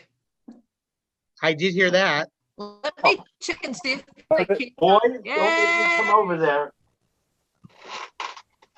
Okay, I'm gonna do a quick one. If you can hear me, fine. Nora gave me a gift. Nobody else did. They wished me happy birthday. They toasted. We shared drinks. But Nora actually gave me a gift. And it was a silk teddy, not a bear, like the kind you wear. And it was gorgeous. And I'd never had anything like it. And never had anything like it since then. Everybody saying Jewel is But so just petty. that she would think about bringing me something special. That's awesome. It is. I still have it. It doesn't Aw. fit. Aw, But that's so cool. It's just, it's a treasured thing. And I'm just, it's special. Just like Nora. And I wore it on a special night. Aw. You know, that's The person beautiful. I wore it wanted to know if I was going to take it off or not. And I was like, that's supposed to be your job. Aw. Anyway. So Good story. Nora. Nora. Nora. Nora. Ah, Jewel is the other special science group. Greg.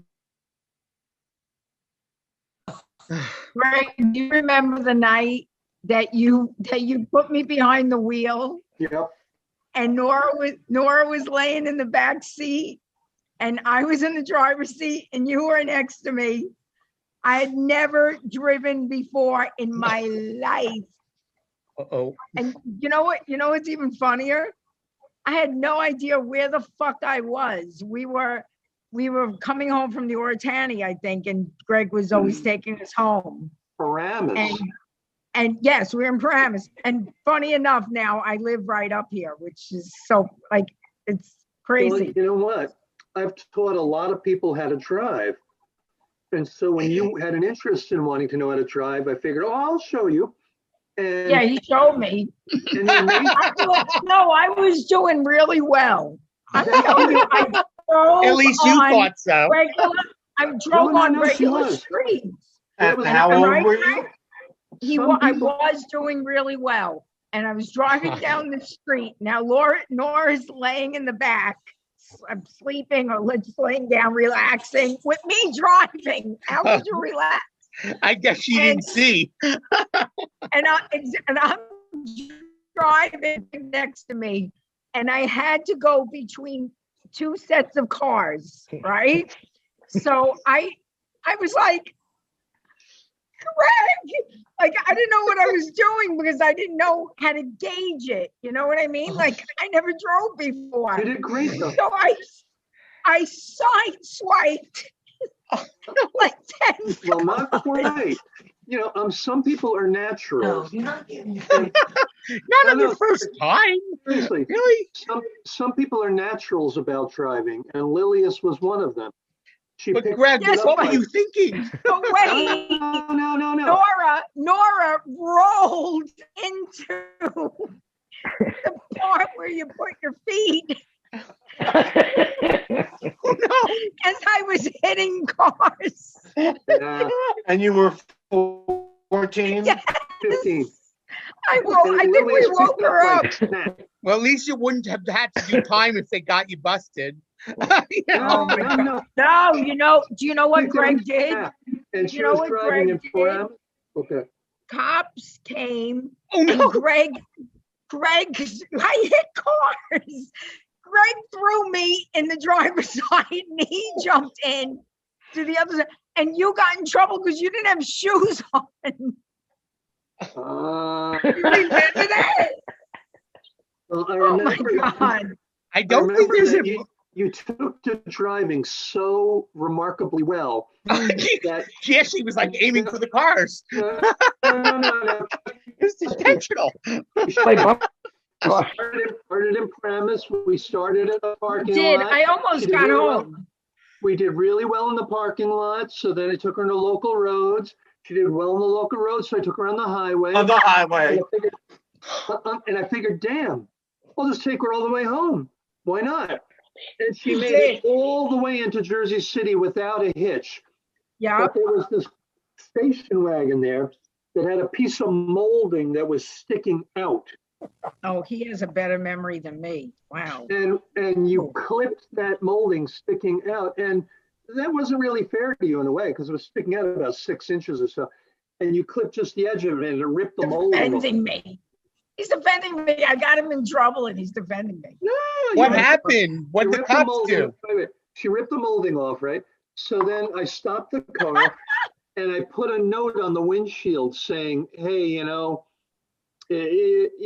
contact this number if, you know, and nobody called. Awesome. But what did the cops do? You said the cops came in. Didn't we have cops come? I thought you didn't have shoes on and that you got in trouble for that or something. Or maybe that was it. That could have been another night. Comments were, it was another night. And It comments were made to me about not having shoes on, Yes. but they let me go. Yes. I don't And think there's that- it anything was- on the books. And it was always me in the front seat, Nora in the back. But I'll never forget Nora rolling her entire body. And I look down and she's in the seat. She's in the foot part of the car. And I'm like, she wakes up and she's like, what's going on? I only hit a couple of cars while you were sleeping. Well, you know, We had a lot of fun. We had a lot of fun. Nora, I went to the same prom with Nora. I went with another girl. Yes, I went with a girl to the prom who was in her class. And the next day, you know, in Jersey, you go to the shore, you go to Great Adventure. We went to Great Adventure. We're coming back. Nora's driving, and she's doing a 70 on the turnpike, and she gets a blowout. Now, and we're all singing "Nearer My God to Thee," and she handled it like a pro. Whoa. Got out of the spin, went on to the shoulder, and then she was like, I don't know how I did that. I was like, neither do I, but it was amazing. And some people just have great instincts. Angel on her. Who's talking? I didn't even know she ever drove. She had a license? No. Not in this group. You? I only got my You don't need no license with us. I only got my license 2 years ago. I drove for a long time without a license. I used to take my dad's car. I didn't get a license until I was 33 when I moved back to New Jersey from Manhattan. I didn't drive. I never had a license. I think after Craig scared that out of me. I I had had to one get a till I was license. 30 There's and no then I reason. lost it. Oh, wow. Well, I had to get a license when I was in the Army because they handed me the keys to a truck. Whoa. I had never driven before. So I learned to drive on a deuce and a half, and then I learned how to drive in a car. Wow. Ah, well, once you have the truck down, that'd be I easy. learned to drive in Manhattan, and I was down and I was with a driving instructor, and we were down in like the gayest part of the city, and these queens were doing pirouettes on roller skates in front of me, and I'm like, I'm learning. I really don't want to kill you, but you better move. That's an experience, trust me. I do. I don't know why you can't Anyway, drive barefoot. Nora was, every time we were with Nora, right, Greg and Billy, and Maria was with Nora a lot. It was fun. It was always exciting. something funny. And you Something never funny knew what was going to happened. come out of her mouth. Yes, something funny happened. Something funny would go on. I'm not even gonna make a joke with that line, by the way. That What? ride, I'm not even gonna make a joke with that line. You know, you never know what's gonna come out of her mouth. Just saying. the ride from 8th Street to driving you guys home was just, it was laughter the whole time. Yes, it's true. Well, When we you were were all with her, we were on that rocky high. That was We're beautiful. always The regular stops were Billy, Sissy, Nora, and Lilius. And we might have people in the car. Sometimes we had Maria, sometimes we had other people, but those were the And regulars. sometimes the VIP diner. Oh, yeah. We'll always have the VIP. VIP. not anymore. The VIP is gone, right? Yeah. Oh, I They thought it was still closed the there. VIP. It's They still there. closed it, right? Oh, it's still The there? VIP. You know how I know?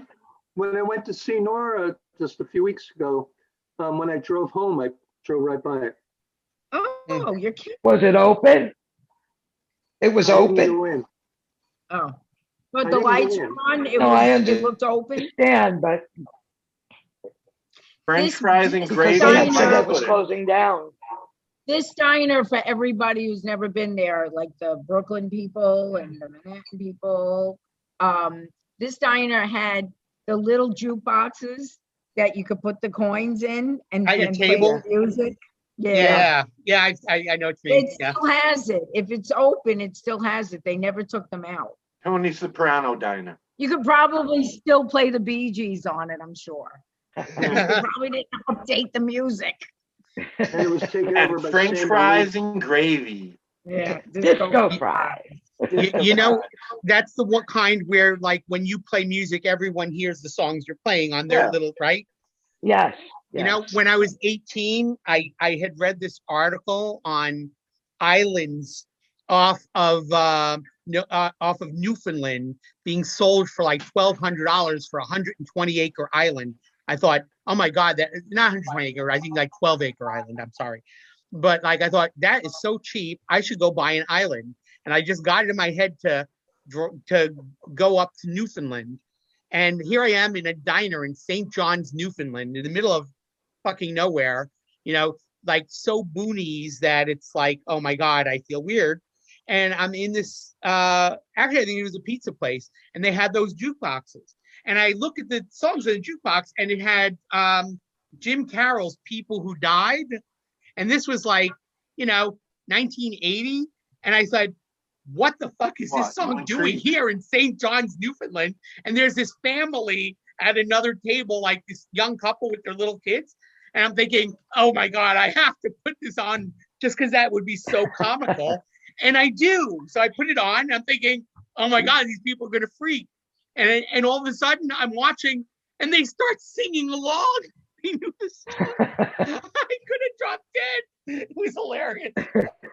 I remember one of our couple with their little kids going, oh, people who died. I'm like, holy shit. one of our stops in the VIP diner, and Lily, you'll remember this, and Maria, you might have been there. We had Freddie Frick with us, and what we used to nickname him was Freddie Frick the Golden Freddie Frick Dick. the Golden Dick. Right? So I went and got a dildo, spray painted it gold. Oh, I remember that. I put it on a Bernie, statue. yeah, you remember this. And I put it on a statue base. Yeah. You know? And then I took it out from under the table at one point during the dinner and presented it to him from all of us. Oh my God, he almost died. He wasn't just shocked. He grabbed the thing, put it under the table, was beat red, mortified. You're the man.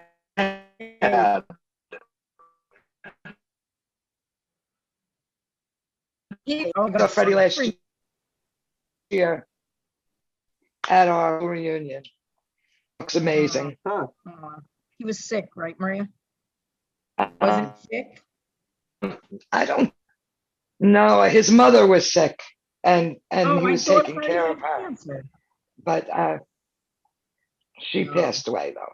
But no, I don't think Freddie was sick. I think he's okay. He looks great. He barely aged. Wow.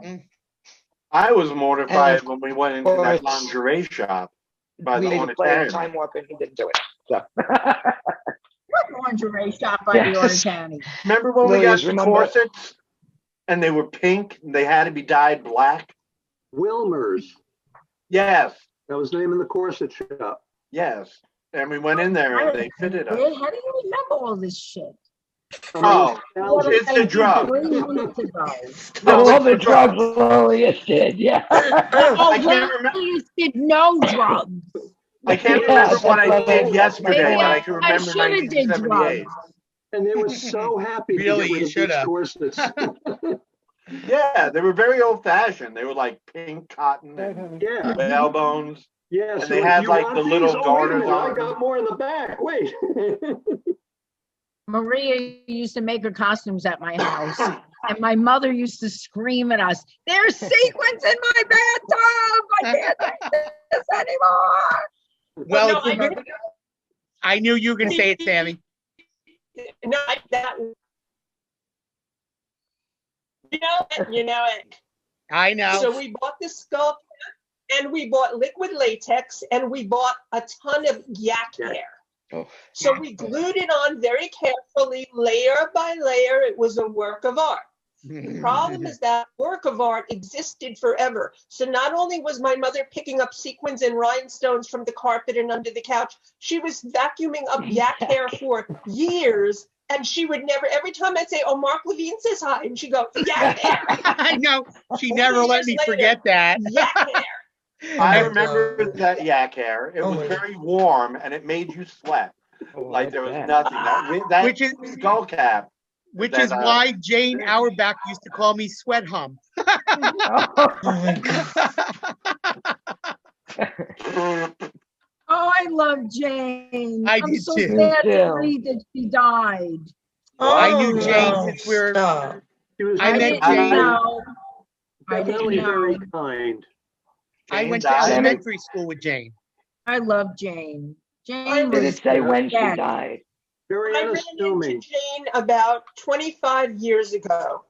And we were driving down Coney Island Avenue in Brooklyn, if that matters to anybody who knows Brooklyn. And I heard honk, honk, honk, honk, honk, honk, honk. And we looked up and it was Jane. So we all pulled over to the curb, hug, hug, kiss, kiss. How are you? Good to see you.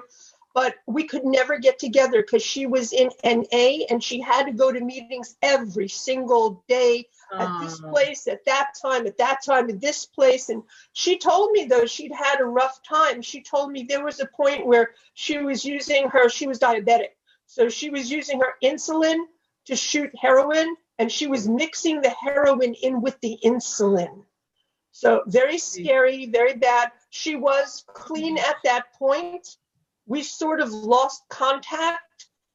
And I did see she passed because I Googled her. I Google everybody. It's just it comes from work, but it's just habit. And unfortunately, she's not with us anymore, except in memory and spirit. Yeah. So she had a rough time. To Jane. I put it in the chat. It's in the chat. Oh, Yeah, okay, like I'll look. 2006 or 77. But She was Jane, very kind and very unegoistic too. Yes. Yes. yeah, Yes. And but I Jane went- had and very giving. Which was Jane very had- rare in those days. Right. Jane Yes. had an amazing quality to her. Jane was the friendliest person you would ever meet, Yeah. ever. She would talk to anyone, any place. So there was one day that we were getting on the train to go to one of the conventions. Okay, it was the convention that was supposed to be held on, it was the Alex and David The convention. heat. It was Yes. supposed to be held on 14th Street. Oh But my anyway, God. the location had changed. I think it was the Palladium, but Yeah. it changed. So Correct. we It got was on the train. heat. Hey, so I was in full Heat. costume. I was wearing Yeah. full costume, and a girl came over and asked about the costume. And I was ready to get incredibly defensive because you know how people used to take it with the hot pink hair and the sequins and the glitter. So Jane, on the other hand, engaged with her and started to talk to her. And you wouldn't believe this, but it turns out the girl worked at Heat. She actually worked there. And not only did Jane make friends with her, but she got us in and she got us on the back of the stage where all the stars were. That was Jane. She was a lovely, lovely person, incredibly vulnerable. Yes. But that was her. Anywhere you go, she would make friends. Yeah. She got us home a ride from Albany one night. That's how I officially met Junior and Terry. Because we took the train up to Albany to see Tim. And then we're about to take the train back, and she goes, "Yeah, I got us a ride to Brooklyn." You got us a ride from Albany to Brooklyn? Remember the last time I saw Jane, she was at the center. And I don't remember how many years ago it was, but she was at the center and she had joined ACT UP. And she was in all black and she had a black motorcycle jacket and she had cut all her hair off and it was white blonde on the top, like a flat top. Wow. I was so shocked. I didn't even know it was her. You know, I'm sure I knew Jane longer than any of you because I went to elementary school with her. And I saw the way kids treated her because, you know, Jane was always big, tall. She was Native American blood. She was adopted by a Jewish family, you know. So she wasn't exactly treated well. And I remember that, but I was friendly with her, you know, at least enough to be in passing back then. And of course, at Rocky, you know, we really got to know each other. And I want to tell you guys something I hope you get, that it was out of going to Rocky and being part of a community with us. I'm pretty sure that's what brought her out of that, you know, that really probably changed her life. You know, it allowed her to express Changed herself. all our lives. Yeah, really. Of Changed course, all our all lives, of Mark. us. Well, It Exactly. didn't matter where he came from. It I didn't matter agree. who he Jane came had from. Jane had it really hard at home because she was adopted, and the expectation was she was going to be a pretty fluffy, puffy little girl, all cutesy and nice, and that was not Jane. Her mother wanted a little girl to dress up in frilly dresses and lace and tap dance, and that was not Jane. So she was always under a lot of severe criticism at home because she was never what she was supposed to be. Oh my God. Well, this brings me back to what I said in the beginning. By spending time together, that's what makes us bond, and that's how we shape each other. And we gave each other an environment and the ability to express ourselves, the space to express ourselves. Sometimes we were nutty, sometimes we were wonderful, but whatever it is, we got to explore and to grow. And that's how you create each other. That's how you make each other who you are. And that's why we have to respect each other. So, to Jane. All right, to Jane. Jane. Why not? First of all, I want to say hi, Doug. Hi, Debbie. Yes. Hi, Lil. Hi, Jewel. Hi, Seth. I didn't even say hello to all of you. Hi, Suzanne. Hi, Michelle. You guys aren't talking, so I'm going to yell at you. No. And Sammy, Debbie. Hi, Deb. Hi. And Malia, I talk to you all the time. and my Billy. Okay, I just needed to do that. And Mark. And so you have. You're so quiet down there, Mark. You're down on my screen. I feel like we're in the Brady Bunch. A very strange Brady Bunch. But a really cool, twisted version. Can't get a word in. Huh? Between Mark and Suzanne, nobody can get a word in. Oh, I thought that was food. I'm just so impressed with the memories. Honey, we can make you the center square and you could be Alice. Literally, I can remember more things from 1978 than I can from last month. Okay, it's not just me then. Yeah. No. A lot of times It was a very after heady time. Rocky, we'd go out. And there's only so many people would sit at the table, and there were always, the cool kids who got to sit with Dory. And a lot of times I ended up sitting with Jane and Gail. And that's when I found out that she had diabetes. And I remember her saying, I need orange juice. I need it now. Get me orange juice. And those were sort of my first experience with diabetics. Well, the joke was on you. You were with the cool kids. Cool kids. You were talking about Sandalinos? We of course he was talking about Sandalinos. We went to TIFF. Somebody say Went to something. the TIFF. Hey, TIFF. Sal. Hey, Sal, you going to TIFF? We went with Sal to TIFF. TIFF. We left our floor show to go see another one. That place was wild at 2:30 a.m. in the morning. I remember Sandalinos, I'll tell you that. I remember Sandalinos too. Yeah. First time I ever heard Ian Dury. About who got to sit with who at which table, and yeah. I don't think I ever TIFF fought minis. on where I sat. I didn't care. I wanted either. to eat chicken avagalemino soup. Avagalemino soup, yeah. And a big piece of cheesecake. I seem to have a vague recollection of waffles. I don't know. Not us. We had the chicken avagalemino with Sal with the orzo. It was so good. Remember, Oh my Michelle is God. going, yes. Yes. And sometimes Now, I I've get been a out of there at vegetarian 3 since I'm a o'clock. baby, so that wasn't me. No. But you know what I missed? Also, Amy's on 8th Street. God damn, I missed that. Yes.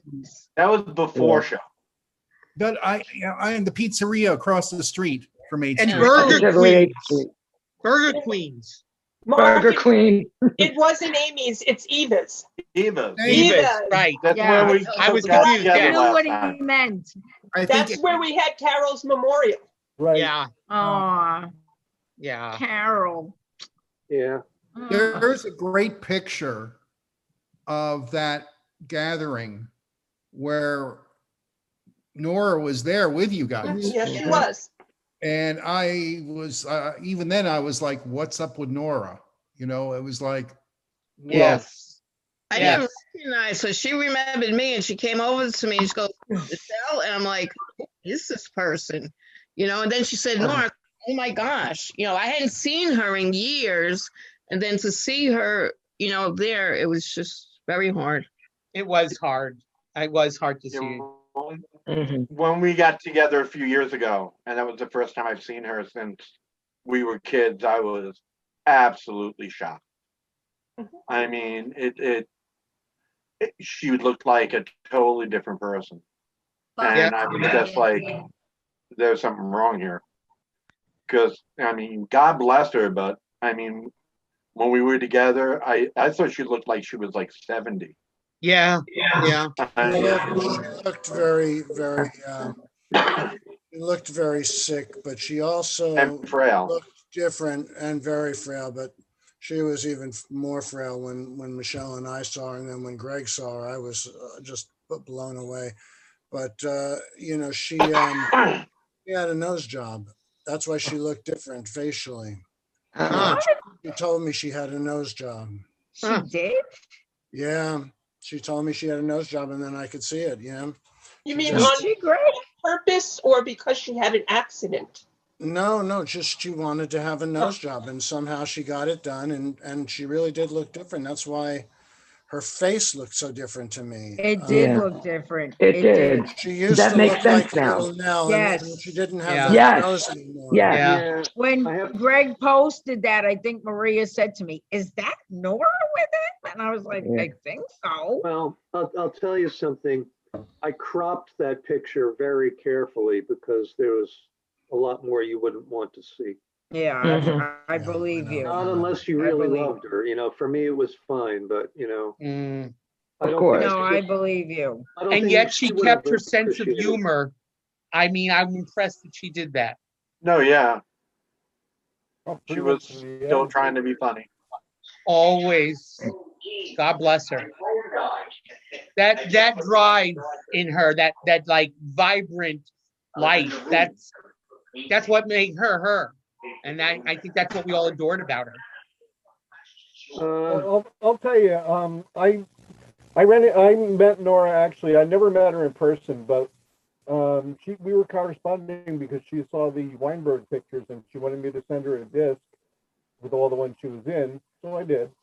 And we Nice. just stayed in contact after that, and found out we had the cancer scares and the RA and all the rest of that in common. Plus, we both like to make a lot of jokes, and we had some of the funniest fucking chats I've ever had with anybody. And I have one of them up on my screen right now. I think it was about maybe a month or so before she went. And let me just read it to you. She said, I love when I can make them laugh. They're usually so serious. And I said, I like the look on their faces just before they laugh. It's shock. She goes, priceless. And I say, well, it's gallows humor. It's not for everyone. And she says, we should make a fragrance. A bittersweet scent, irony for when you wink at them. And she says, yeah, a combo of fear, sweat, alcohol wipes, and betadine. And I said, you forgot urine. She says, now that's ironic. I said, our slogan. And she says, don't forget the patchouli. Of course. She was just brilliant. When I love saw her- miss her. Extremely bright. And, in the beginning, we were playing Can You Top This with our various maladies. Well, I had cancer of this. Well, I had cancer of this. My joints don't work. I said, I have so many joints that don't work. I can't even roll anymore. We had a blast, and I'm going to miss her. I'm going to miss her a lot. Aw, sweet. Well, listen, ladies and gentlemen, I'm gonna sign off. Okay, it was good to see all of you. Always a joy. Love you, Doug. Oh, You be sorry, well. see Good one. Love you all too. You take Bye. Sorry to see you go. I All know. right. Bye-bye. Have a good one. You as well. Bye-bye. Bye-bye. Well, if we were putting together a signature perfume of Rocky Horror 8th Street, it would be a combination of Rush, nitrous, cigarettes, pot, and what's that last thing that it always smelled like there? Oh, Clove cigarettes. Whippets. Clove cigarettes. No, I Clove hated cigarettes. clove Oh my Clove God. cigarettes. Oh, Oh, I hate I know. clove cigarettes. Oh my they God. were horrible. give me my real cigarettes. Fuck those clove cigarettes. Those Oh, were horrible, You man. would really Yeah. love those. Do they even make those You anymore? sold them. I'm Oh, yeah, sure I think they they do. do. Yeah. I'm Yeah. sure they do. But do they still make Rush? Yes, Yeah, go the ahead, head shop on shop. my corner has it. I've seen it. They make it Go all ahead, for Ed shop. Bordenka, though. He's their only customer. Oh, Ed Bordenka. I miss Ed. Ed must get shipments of like Rush in a drum from Vegas. I don't know how we did that. I got a headache Oh my God. thinking about it. No wonder why I can't remember anything. You know, that stuff is more flammable than like Bacardi 151. And he would sit there with a cigarette in one hand and a bottle in the other, and he never went out. Thank God. That he didn't do that. It's so funny. Oh my In that God. front row. That was great fun. I remember like the first time I ever experienced the munchies was at Burger Queen's. I like got stoned and I'm like, I'm with some people and ordered fries and I'm like, okay, let me have some. I'm like, oh, this is good. I want more. And it's like kept fucking stuffing my mouth with fries. I'm like, it was the first time I understood what the munchies was. I'm like, it really just feels great. I got to do. It was just a memory. Oh, Mark, you were so young and innocent. Yeah, I was. I know, it's a shame I was so damn innocent. I would have had a lot more fun if I had known better. I'm trying to make up for lost time. A few of us, including Laura, used to befriend this guy in Burger King named Mr. Straw. Do you remember that Uh-oh. one? I'm afraid to ask. Oh. It was a homeless person who hung out in the Burger King, and we used to buy him food and coffee. Sometimes it would scare me, the people Nora would befriend. She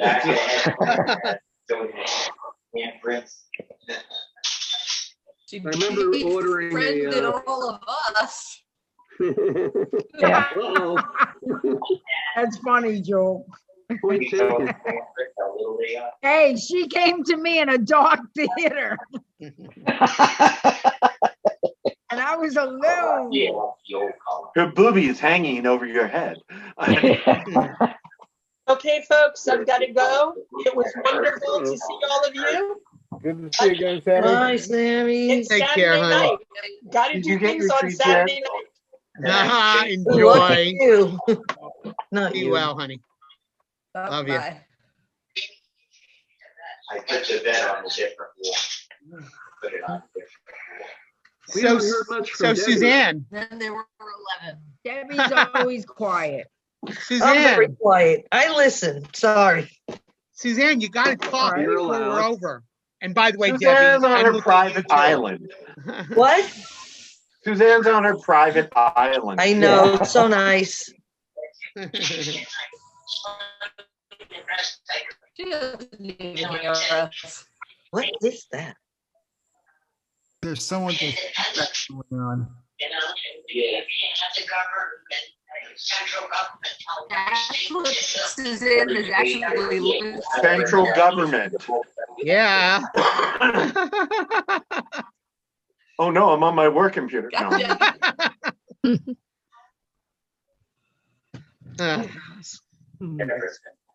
yeah, look at us, all grown up. Well, at least physically. Ilias is the Or at queen least of larger than we Jenny used to. Craig. That's right. the queen of Jenny Craig. I feel like I'm the slave of Jenny Craig. I'm a G-man. G-man. But you've done amazingly well with that, though. And Yeah, I she has. work She- with horses. Me? Jenny Craig has been good to me. That's Well, I cool. know Michelle's a teacher. Jewel, what do you do now? They were for small. I work at a Hold on, someone's horse got something He's going got a on. TV or something on. Yeah. Yeah. It's here. Ooh. Okay, good. Go ahead, Joel. Sorry. I work at a stable in the morning. I go down at 30 and feed 22 horses. I then Wow. go back 2 hours later and 11 of them out to pasture. And then 3 days a week, I work as a home health aide for my neighbor who had a stroke. Oh, And in the meantime, I have a 17-year-old, and my mother lives with us, and I'm married, and all the rest of life. Are you in Eastern Washington, It's Jewel? not bad. I like the horses. I don't like it when it's got 3 inches of ice on the water buckets. So you're in Western Washington then, right, Joel? I'm north of Seattle. You're north of Seattle, really? I went to I'm school at the Evergreen about State 25 College in Olympia, It's 30 minutes north of Seattle, northeast of Seattle. That's cool. I lived in always wanted to Seattle go for a to bit. Seattle. Huh? Oh, never mind. Okay. I lived in Mark, Seattle and went no. to school in Olympia. Well, Hey, yes, Mark, Seattle's I best. heard 3 people. I love your photos. Oh, thank you. That's what happens when you live Olympia's next an door. hour and a half away. Live next door to what? A National Geographic special that's 24/7. Oh, you're not. Yeah, and it's become something that with the environment, as it is, I've been getting more and more involved with it down here. So it's something worth fighting, despite the fact that Are you using drones? yes, I am. Yeah, Yeah. incredible. Yeah, well, that's the thing that blows me away. That's like, I can do this with this, really? I'm like, holy crap. And it's weird because the circumstances that got me down here was to help my mom and sister take care of my dad back in 2005. I did have a job with Warner Brothers, but that went away. And it's funny because this kind of ties into Nora in a very weird way. So I was starting to tell this to Mark and Doug. I was a graphics person and an animator. And my last real job that I had was for Warner Brothers, but it was specifically for DVDs, making all those graphics for the menus. Sometimes they're static, sometimes they were animated. So we didn't just do the Warner Brothers stuff. We did stuff for New Line and our workload, fame. Okay, so whenever we would get an interesting movie during our lunch breaks, we would have movie time. They didn't know about my past. I didn't let them know. I mean, let's face it, I'm up in Scranton, Pennsylvania, which was made famous by, a certain sitcom that became very famous. But yes, yeah. And so sure enough, we're watching it. Here comes Rocky Horror. I'm like, oh my God, I'm sinking more and more in my seat. And yes, that famous, and this is the irony, is that Nora is immortalized. I mean, she will definitely grow old. Topless student, Nora Catrone. Yeah, yes. Who's the only one with a credit. Yep. Yeah. Thank you, Greg. Yeah. What did they call her? Topless student. They called her topless Yes. student? Yeah, because she was in a bathroom stall. Yeah, I remember. Who knew that the like whole sticking her world nipples out would make her that. famous? But there's another irony to this is that my goddaughter went to LaGuardia. And if you got the Fame DVD, there was a documentary. I didn't know this was made. This came extra. Who's there painting on an easel? My goddaughter. Oh, nice. So I'm like on the phone because at the time she was about to graduate RISD, Rhode Island School of Design. And I said, hey, you might want to pick this up. And she said, the documentary's on it? And I said, yes. And, you know, like, oh, and by the way, Erica, I have a story to tell you. You're going to see a bunch of my friends from back. So that was kind of nice. I mean, that was the other thing that was interesting. Someone posted, I don't know if this was, but Nora was on the cover of like Organic Gardener magazine or something. Really? Yes. Yes. Yes. And it's a great picture. That's so random. Yeah. No, but she still looked like Nora. Somebody's I mean, gotta it was like, post that. I want to see it. Does It's- anybody it's- know where it is? Resting her head on a shovel top. I'm going to send you the picture. You By the know way- where it is? By the way, I have an issue with that It's, DVD you know, of in her Fame. picture. oh my God, so long ago. Well, then you're going to love the 45th anniversary version of Rocky on Blu-ray. Oh, Well, no, Well, I- because they finally put on the 10th anniversary, the Beacon Theater stuff finally made its way. So, yeah, but it's like, oh my God, I got to go through this frame by frame. But I do see you a lot. I mean, you're there. You guys are there. It's like, oh, I still have those pictures. Oh my God, the 10th anniversary. When Nora was dressed up with the cats. I have some of those pictures. She was dressed up with the cat costume, with the cat makeup. That was the 10th anniversary. Yeah. Yeah. I don't have remember some any of pictures this. somewhere of her dressed up in the cat makeup. Valerie did that Yes, I gotta go dig out I have a with box. Ed of Quinn, old and pictures. I'm in that picture too. I lost my pants at the 10th anniversary. Somebody stole them. I won't say anything. I sold my 10th anniversary DVD in a garage sale by accident. Oh no. Not the DVD, the VHS to this guy who took VHS all back my then. Disneys. But Sal finally got me another one. I was like, I sold myself. I forgot. Oh, I no. totally forgot. And this These guy things came and happen. took a whole box. no, I can tell you, get the Blu-ray. It's cheap right now, the 45th, and there's a lot of other stuff on there, like in the bonus content. It's like, oh, okay. Fame, you mean? Huh? Really? You know, Yeah, the one thing I would like them to 45th, have, I'm probably the only one who remembers this because I have a vested interest, but in Fame, they originally had a little clip of over at the Frankenstein place, which had my best close-up. And I'm sure it was in the theatrical release. I remember this. And yet, once it was in DVD, and then when it was on television, no, they cut the fucker out. I hate them. You know, I Yeah, want my it was when that guy, the kid with the red hair. I was supposed to get that part, you know. You were, Mark. I remember that. Yes, I fucked up 'cause Montgomery. in There the we end, go.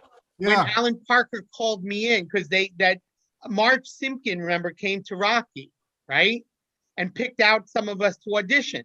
I made sure I was one of them. I went to talk to Sal, and she noticed me, you know? So, Holding up the picture of Nora. Nice. oh, cool. Oh, wow. Yeah, I sent it to the group. Nice. Oh. Oh, I saw a thing from you. Yeah. Well, anyway, so I went to audition, and my mother happened to work in the same building where they were doing the auditions for Fame on Broadway in 43rd. So I go in, and she's like, I read for Marge, and she's like, I'm like, talking about the part. Oh yeah, my mom's away a lot, but no, it doesn't bother me at all. I'm fine with it. Really, I am. Really, and yeah, my mom's great. Uh, and um, and she looks at me and goes, "Oh my God, that was great." I'm like, "Oh, you're just saying that." She's like, "No, no, you're a natural." I'm like, I fucking waited my whole life to hear those words, right? And then they bring me in for this screen test and they loved me on screen. And then they bring me into Alan Parker. Remember, Alan Parker was like this stiff British guy. And like, I read for him and I'm like, I have no idea what he thinks. He's like, hmm, hmm, hmm. And then he runs out of the room into this little vault they had on the side of the room, comes back out with the tidbit where the guy's reading, confessing that he's gay. And guys, you know me at 16, I was not ready to say that. So it's like I just was stiff at that point, no pun intended. And I blew it. I was like, wow, I guess I just wasn't meant to be an actor. And then years later went, no, I just wasn't meant to be straight. It took me a while. But I was so Remember upset. Willie and Phil? Willie and Phil. When Willie I froze love that that movie. Do you know, I did not see Willie and Phil till many years later. Willie and Phil. The funny part of Willie and Phil with me was my first but at boyfriend. the time it came out. Not hearing you. At the time it had a lobby. Me? I hear you. Yeah, they had a set of lobby cards that came out with the movie, and like lo and behold, Billy and I are in one of them. Oh, nice. And we had no idea. So, at Jerry Ollinger's movie material store. Yeah. I remember that. A lot of And I stuff went down in there. there and I wanted to see the lobby cards, and Jerry said, "You get this for free. It's a standing policy." Oh, wow. If you're in the photo, you get one for free. That's awesome. Cool. Willie and Phil, I did not see for a very long time.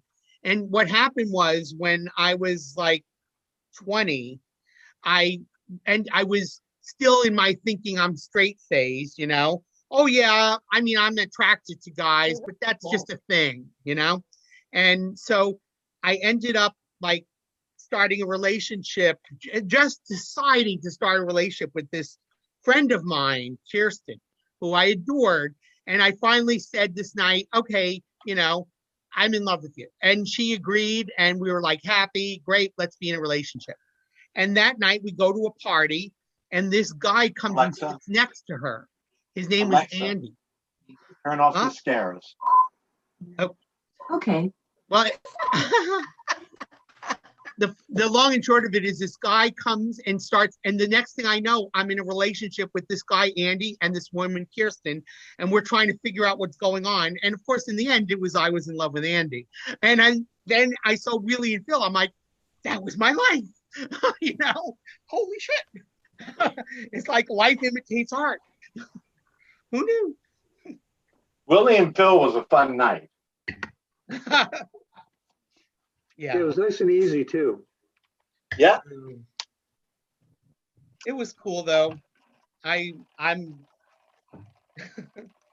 I always think fondly Remember, of it that. was freezing and we weren't allowed to wear our coats. Oh my gosh. Yeah. Yes. And John And it was Semmels cold. When John Semmels was they in that were lobby filming card too. Fame, when they were filming Fame at 8th Street, did they film both Friday and Saturday?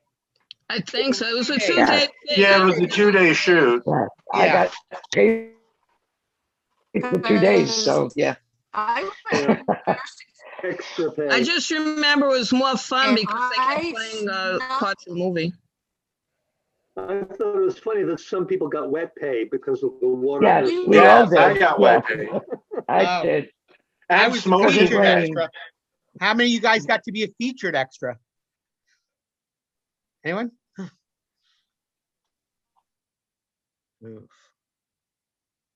I can't find us on Friday night, and I had to sneak out of school because I lived in school in Bayside.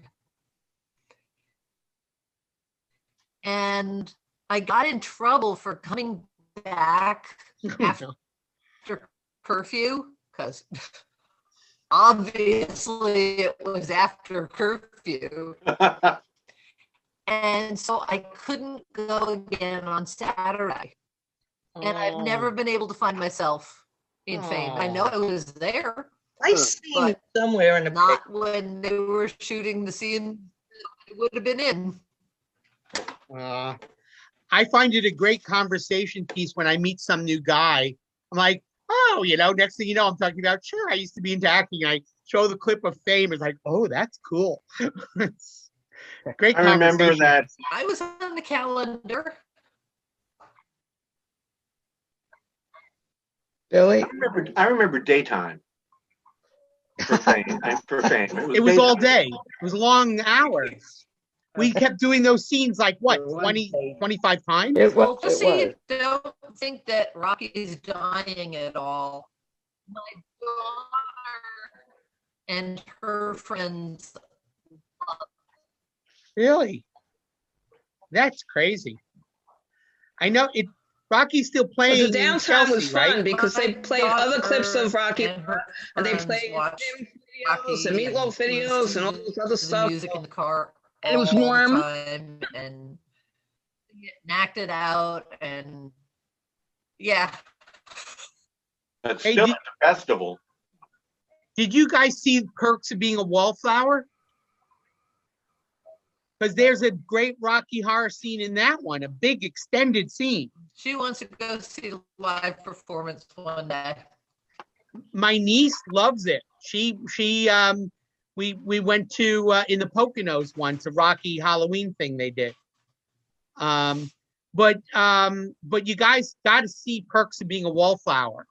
It's a wonderful movie, and there's a whole great sequence about Rocky Horror in it.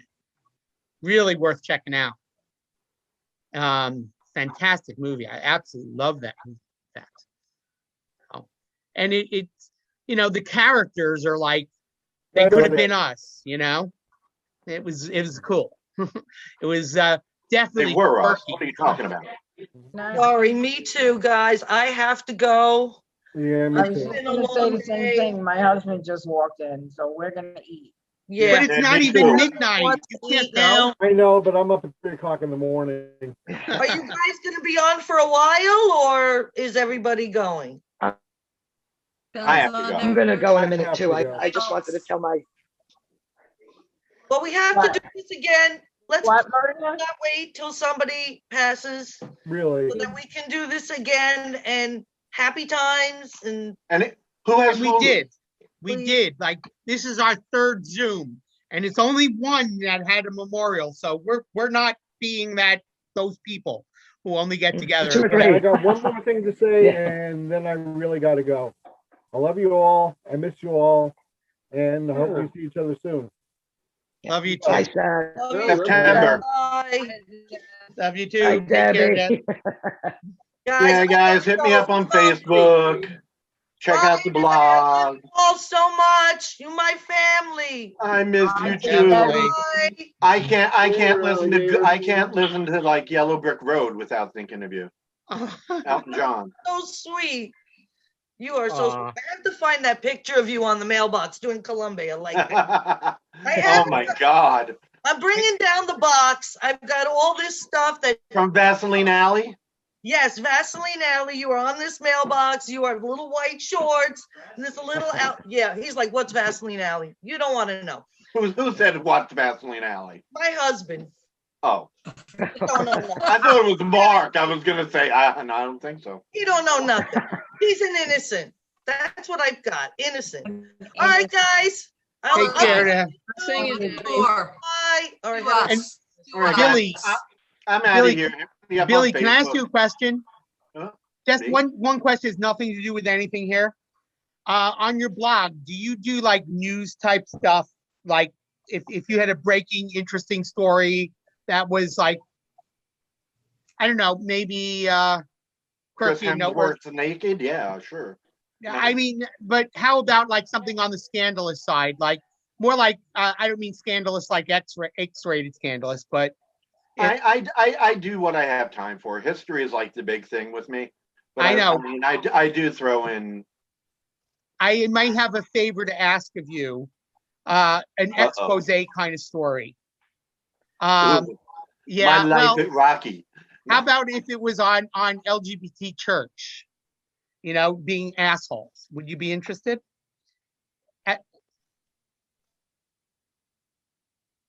Okay, my screen is freezing, so you guys probably, huh? I don't want to bore my Lilias.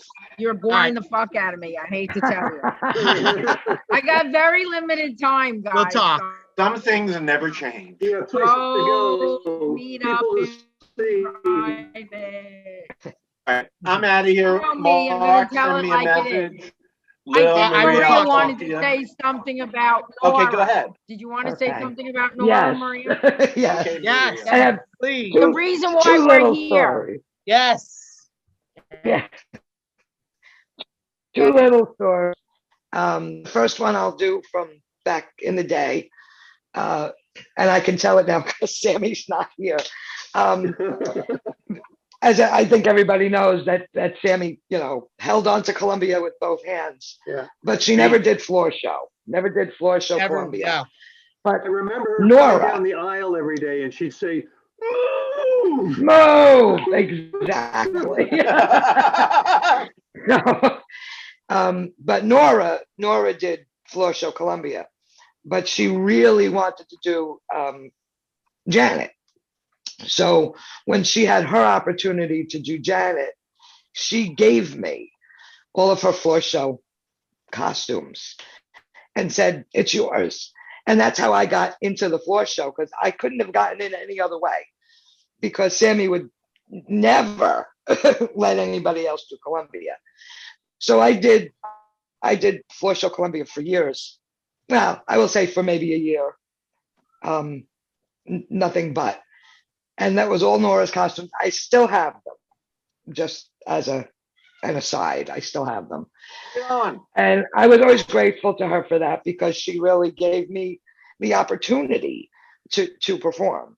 And I will also say that when I became the Columbia of 8th Street, I never did that to anybody.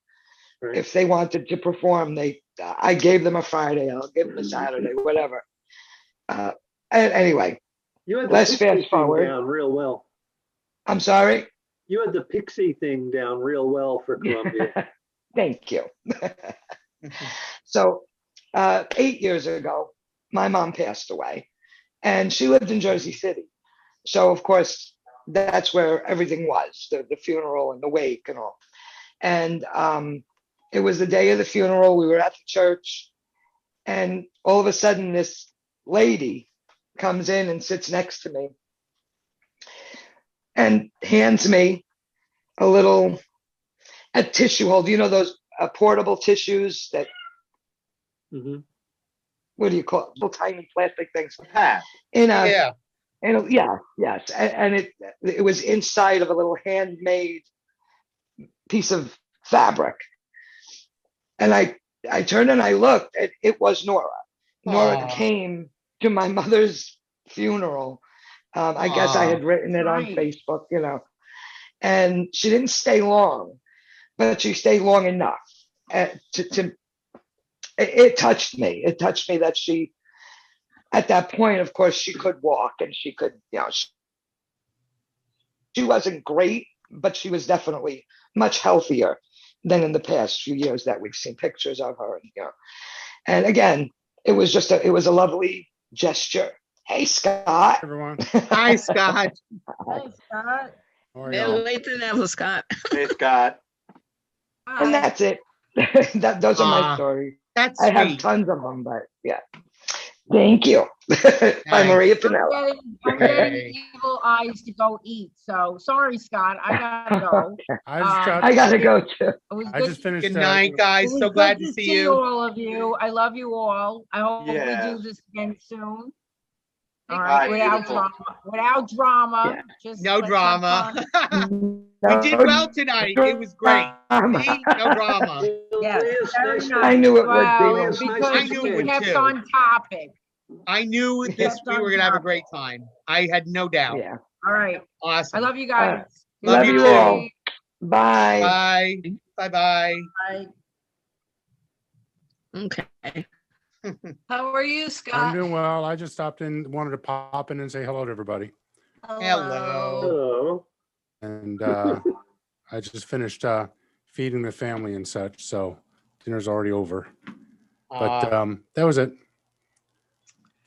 Figured I'd Any pop in special- just before. I saw people were leaving on the Facebook thing, so I figured I would jump in. Yeah. Any You're always special welcome. Nora memories? Sorry, what? Any special Nora memories? Yes. Just the ones I posted a picture of one of the Rocky conventions. Saw that. Anything you want to say about Nora? Not to put you on the spot. No, not at all. No. Wasn't quite prepared for that. There was a picture that somebody We'll give posted you a while 5 ago. seconds if you need it. No, it's fine. It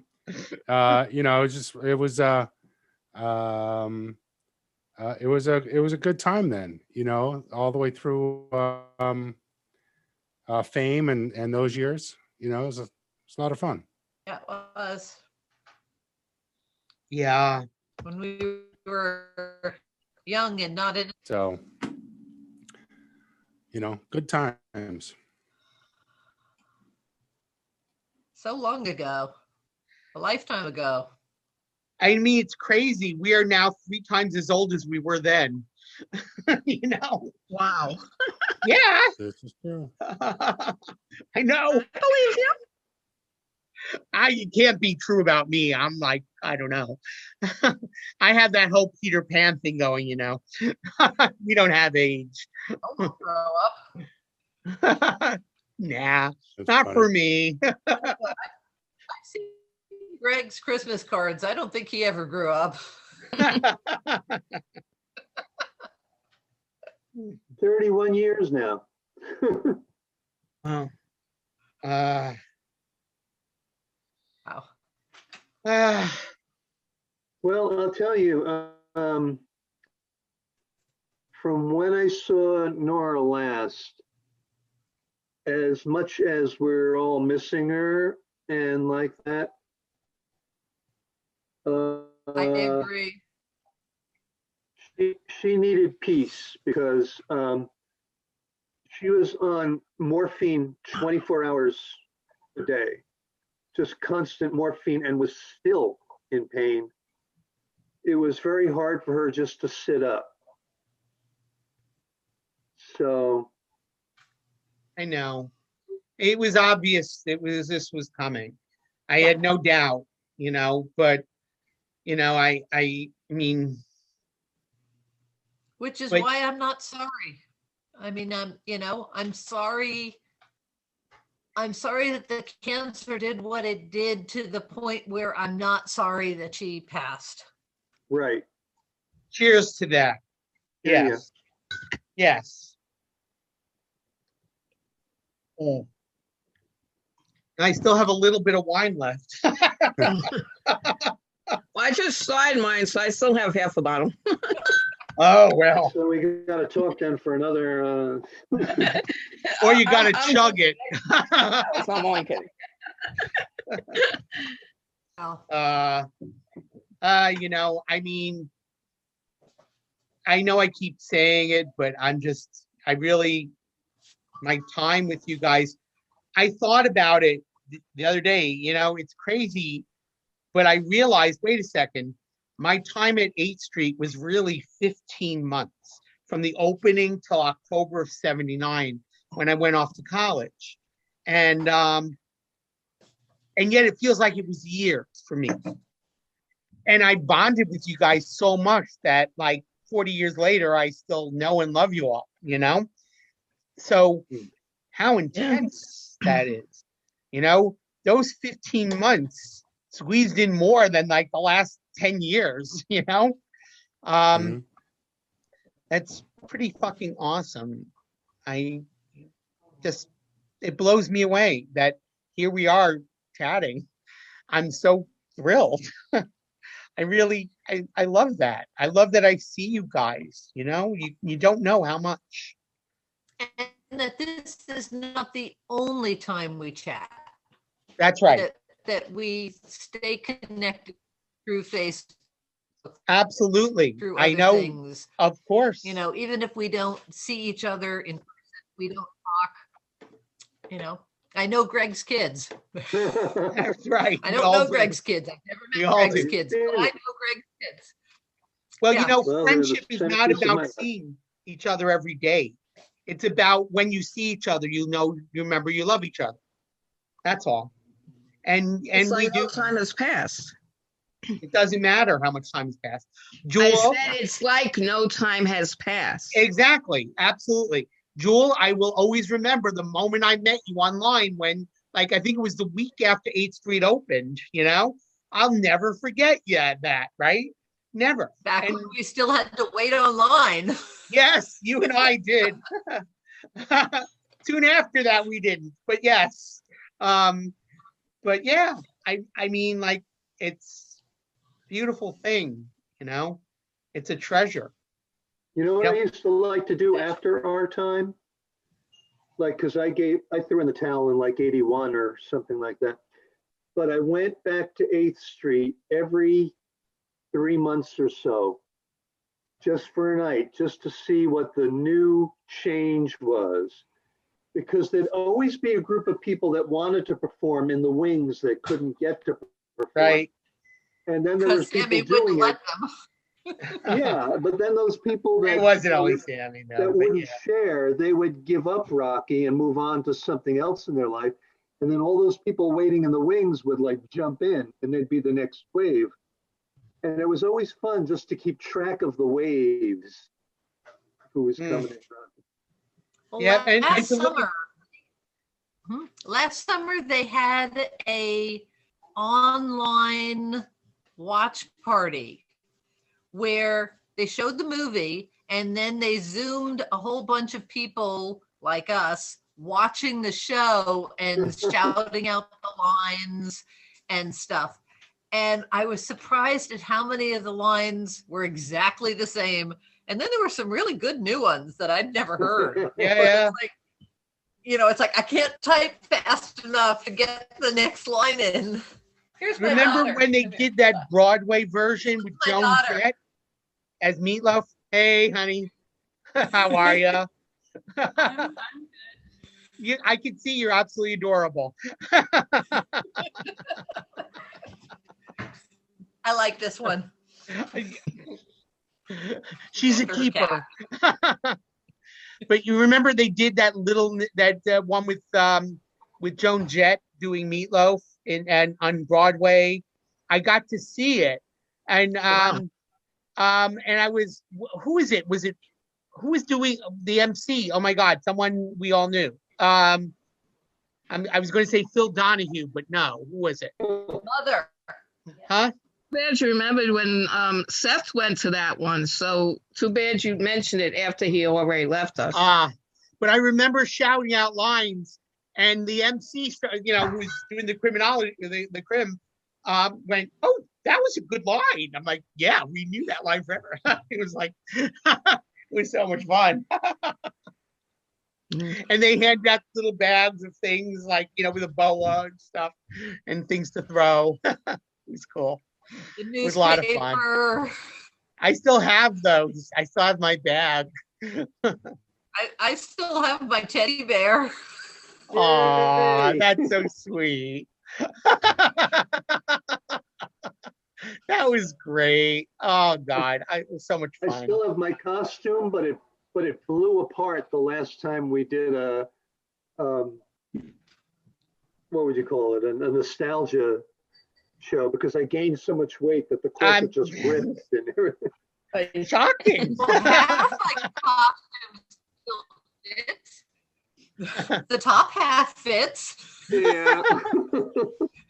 I mean, I took a look at my jackets. I took my kids and they were really just. That's how I got the part. The way I got the part was twofold. One, nobody else was doing Dr. Scott. And two, my dad had polio. I had access to a wheelchair. No. So, you know, it was like I would take it, and it got to the point where he was like, "No, don't take mine. Go get your own. Mine's, you know." And then, do you guys remember when somebody stole it? Oh no! Somebody stole the wheelchair and used it in a crime. I get it back from the police station. Oh my God! Yeah, they used it to run into somebody, and it was in the my evidence locker. By the way, Miss Scarlett is here. You need to put your video on, darling. Laurel, turn. You I gotta don't turn. recognize the name. Scarlett. Remember Scarlett would sit down Val and. Oh, there you go. Hi, I'm Jewel. I do remember you. Hi. Hi, Michelle. Hi, Greg. Sorry. Howdy. Hey, babe. How are you? Break. Still standing. Yeah. You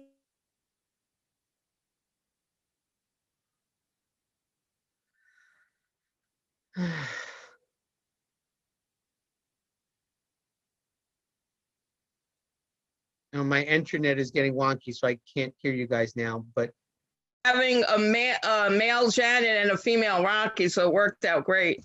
Right.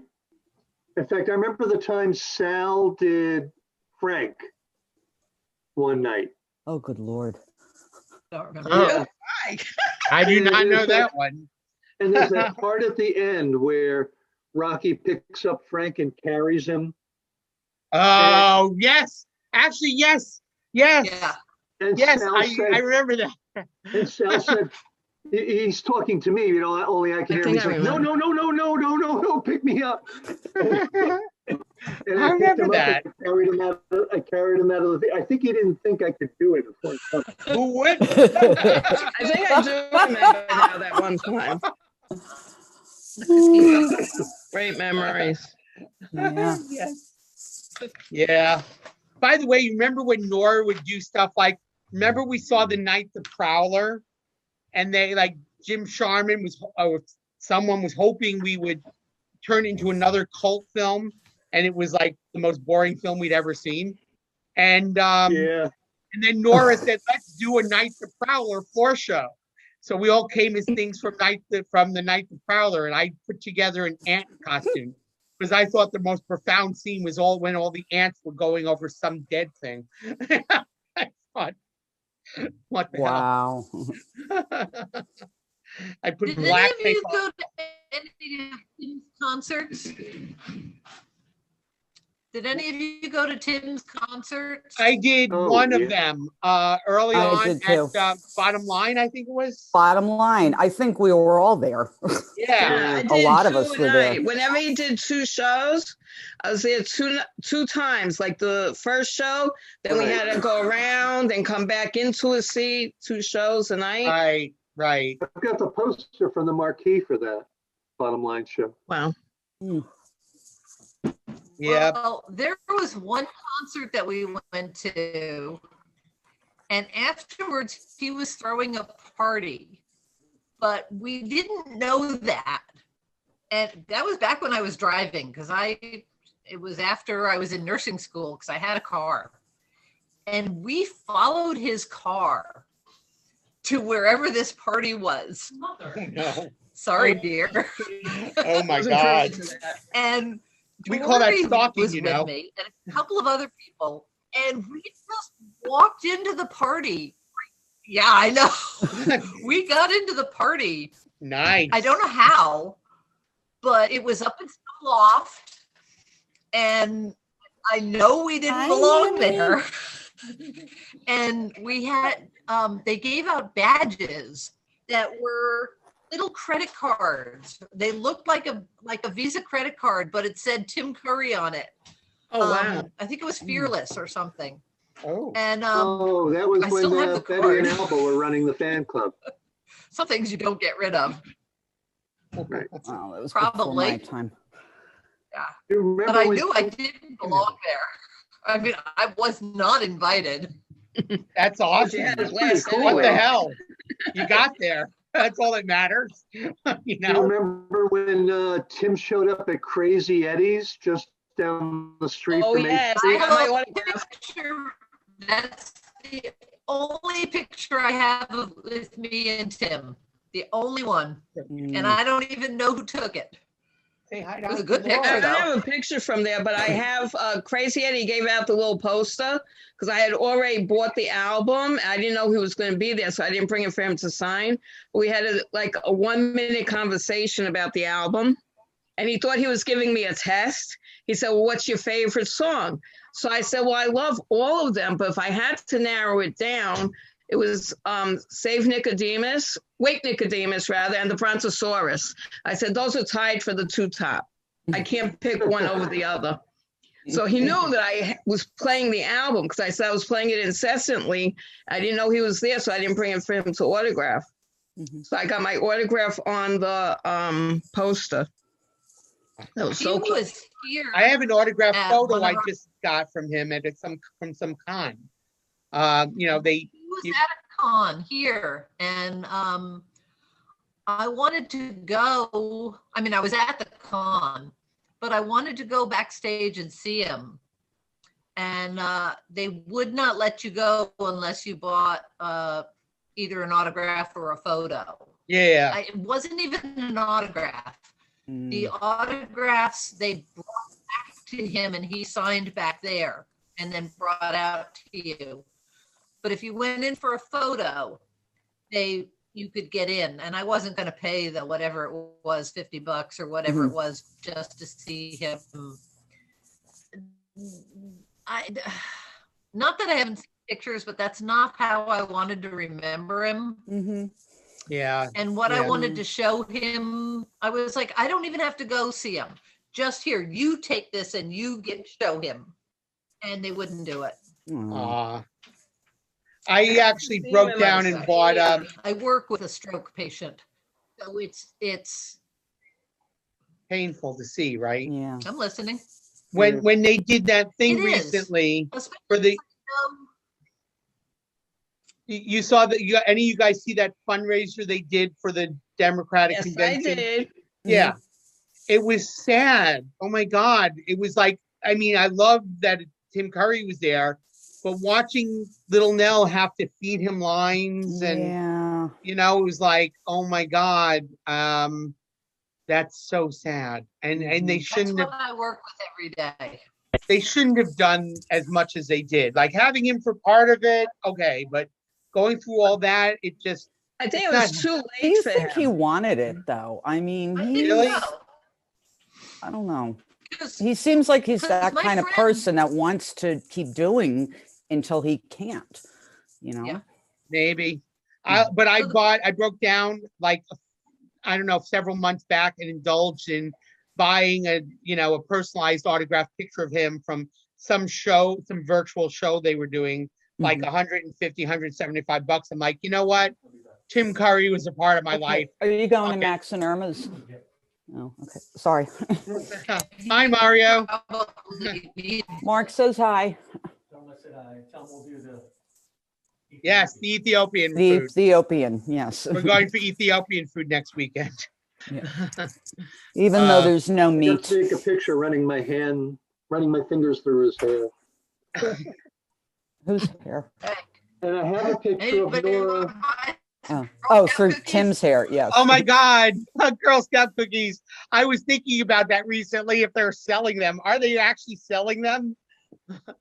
Yeah. I wish I We're could. not allowed to do the booths in front of the stores. Right. Because of COVID. So her order form is way down this year. Well, I would buy a If you wanna bunch, order but I don't know how you cookies, get them you know to where to me. find- Well, you know what I read on. You know what I read online. They'll ship Go ahead. them straight to you. Really? You pay for them online. You go through her link. She gets the credit. You get the Awesome. cookies. You know, Jewel, I would be thrilled to buy cookies from your daughter. I would be thrilled. Huh? Yeah, I but said, you you know, saw shipping her. cookies. I know. Yeah, Just shipping- text me a link to do it and I will buy a bunch of cookies, I promise. Okay. Well, I'm for gonna lots buy of cookies. some. I'm gonna can you buy ship some. They cookies? showed online. Troop 6000 in New York. All of the members are little girls who live in homeless shelters. Ah, sweet. I'll buy from Jules' daughter because I would.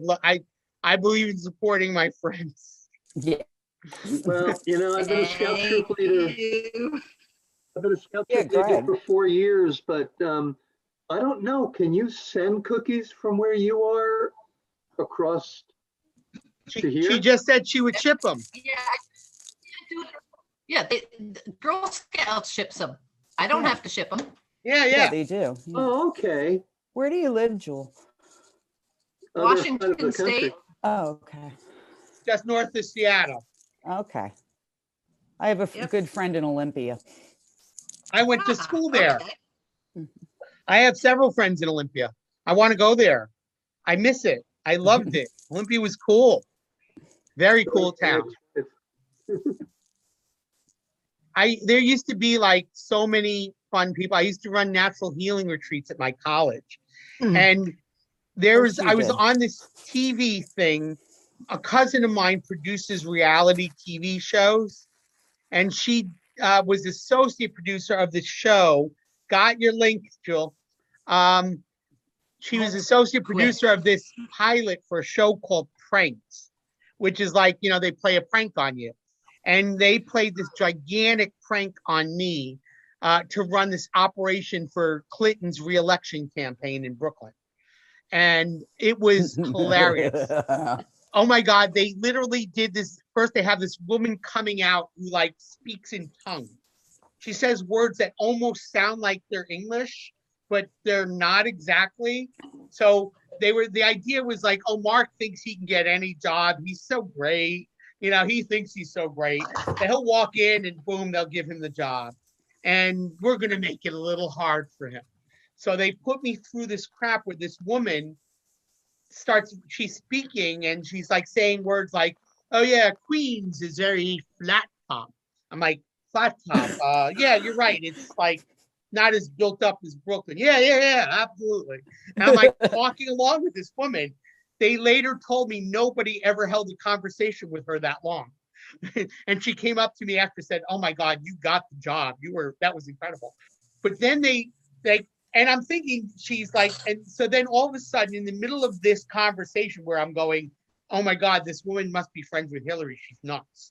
You know, she's fucking nuts. I'm like, but I get it. I'm following. And then all of a sudden she gets a call on this intercom. Could you come back here? I want to hear how the interview is going. Which, oops, she forgets to turn the intercom off. And I'm hearing them talking, and I was going to turn it off to be polite, but then I hear them saying, how's it going? And she goes, not well. I don't think he understands me. I'm going, oh my God, she really is fucking nuts, this woman. And then all of a sudden, this other woman comes rushing over, oh, that's not supposed to happen. I'm like, yeah, I know. What am I going to say? You know? And then this guy comes out. And this is an older man who's very, you know, seems kind of normal to me. And he starts saying, look, I heard good things about you from this candidate and this candidate. I'm like, well, then you know my resume. Cool. And he goes, we think it's going to be a dirty campaign. Is there anything we should know about you in your background? I'm thinking, oh, cool. This is a bigger job than my friend thought. If they're asking me for a background check, this must be for DC, not just Brooklyn. I'm like, oh, this is cool. And so they're like, I'm saying to them, no, I've never done anything. I don't have power. What do I, you know, I'm nothing. And they start going, we did a background check. What's this about you and something called the Rocky Horror Show? I'm like, and they're like, and you dressing in a corset, are you a cross dresser? I'm like, oh my God, my stupid friends open their fucking mouths. What the hell? And I'm like, well, no. I'm like, it's harmless. It was like that. And I wasn't wearing a corset. No, I was the butler riffraff. No, not a cross dresser. Okay.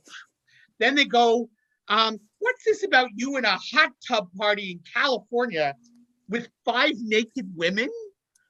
And I'm like, oh my God. Well, no, that's not right. No. It's yeah, it was like 2 women and 2 men, and no. And it was Washington, not California. So clearly you're wrong. But I used to run these natural healing retreats at my college, including weekend sleepovers, and we'd rent these hot tubs on wheels, and yeah, we would run naked in the fields and the hot tub. Hot tubs on wheels? On wheels, I swear to God. I had a reputation in my college for this shit. And like, I mean, a hot tub on wheels. I fooled around a little bit, yeah, but nothing serious. I'm like, it was hilarious. Yeah, that sounds like an accident waiting to happen. Oh, this was it was fine and fun. But so then they like all of a sudden they go like, oh, the first lady's on her way here. Quickly, we have to clean this place up. And the truth is, I knew that Hillary Clinton was in town that day. So I believed it. So I'm like all of a sudden going nuts, cleaning up this office like a lunatic. I'm like, okay, Mark, do this. Mark, do this.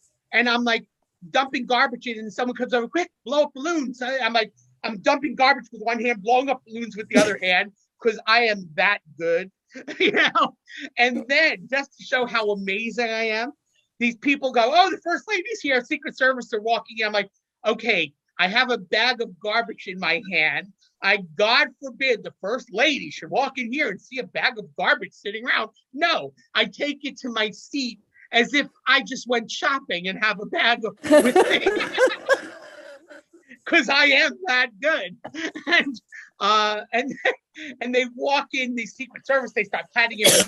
Okay, everybody, the first lady of the United States, and in walks my friend Melanie. I'm like, this is weird. What's Melanie doing here? Then they go, Mark, you've been pranked. I'm like, oh my God.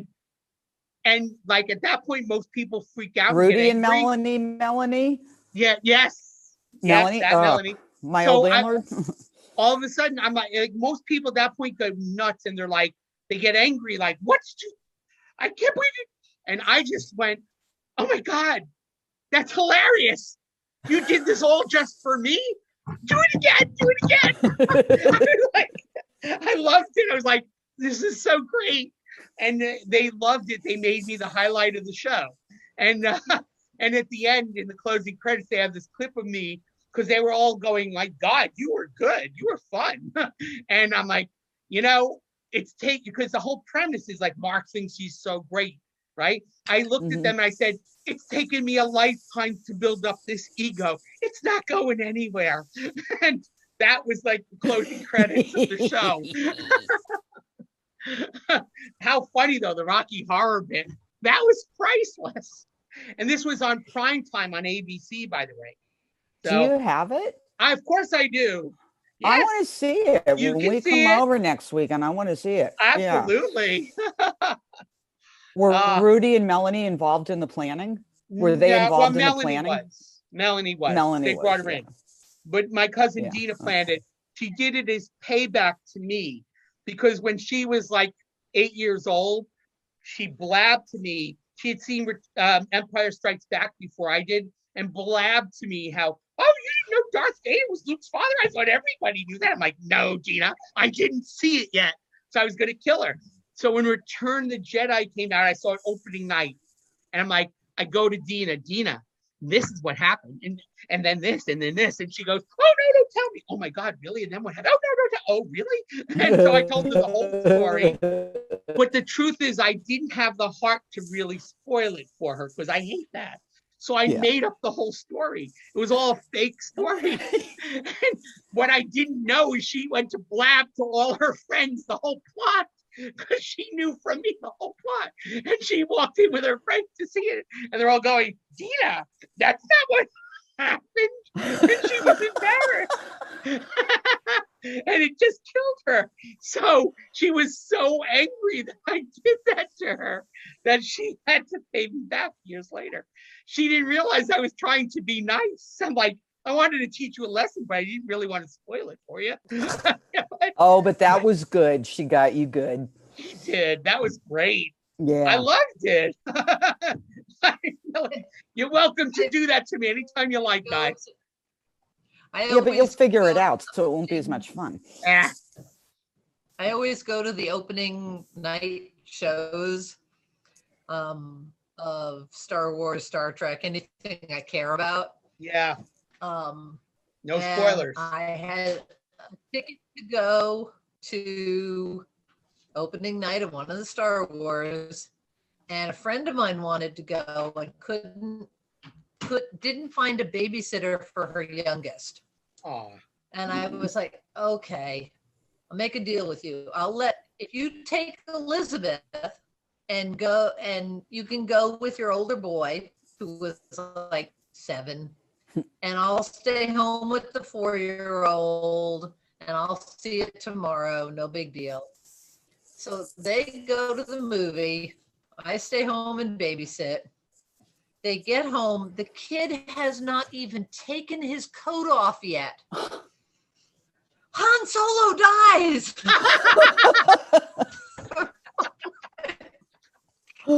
oh no. I'm gonna get you. So the kid's name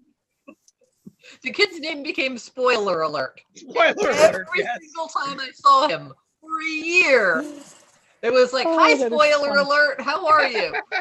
I had to wait until the next movie comes out. Yeah. And I go see it the first night, and I go to him the next morning at school, and it's like, guess what? And he's like, he had no idea that I'd seen it. It's like, what? I said, Princess Leia dies.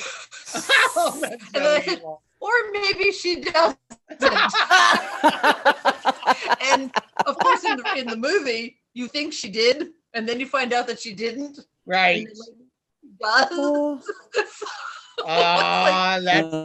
you got to teach them. What can you But it do? took me until they made the next movie to get back at him. Yeah. It's worth it though. It's your responsibility to show them why they should not upset. spoil So things. sorry. Well, somebody did that to me for a totally he different learned that reason. lesson. But well, when somebody did it to me, I deserved it. It wasn't Star Wars, it was American Horror Story, the first season. Oh, A coworker, I hadn't seen the finale yet, or no, which one? The first series? Murder House. Yeah. Murder House, the best one. Right. It wasn't the finale, but it was gearing up towards it. And very dear, we're still friends, former coworker of mine, his name is Sean. And he hated it when people would say, hey, scene, because it's spelled that way. He did something to irritate me. And I said, stop at scene. And he goes, she died in childbirth on American Horror Story. And I was like, oh, I never called him scene again. So yeah, I did learn. It's like, you bastard. I know, it's really evil. A friend of Yeah, mine. it is evil. Yep, in that same Star Wars film, Jewel, a friend of mine spoiled it for me, but not intentionally. She was like, oh, well, I hated it, but I'm not going to tell you why. I'm like, oh my God, Luke dies. She's like, I didn't say it. I'm like, yes, you did. I got it. I knew that's what it was. Like, you can't say anything to me or I'll figure it out. That's not fair.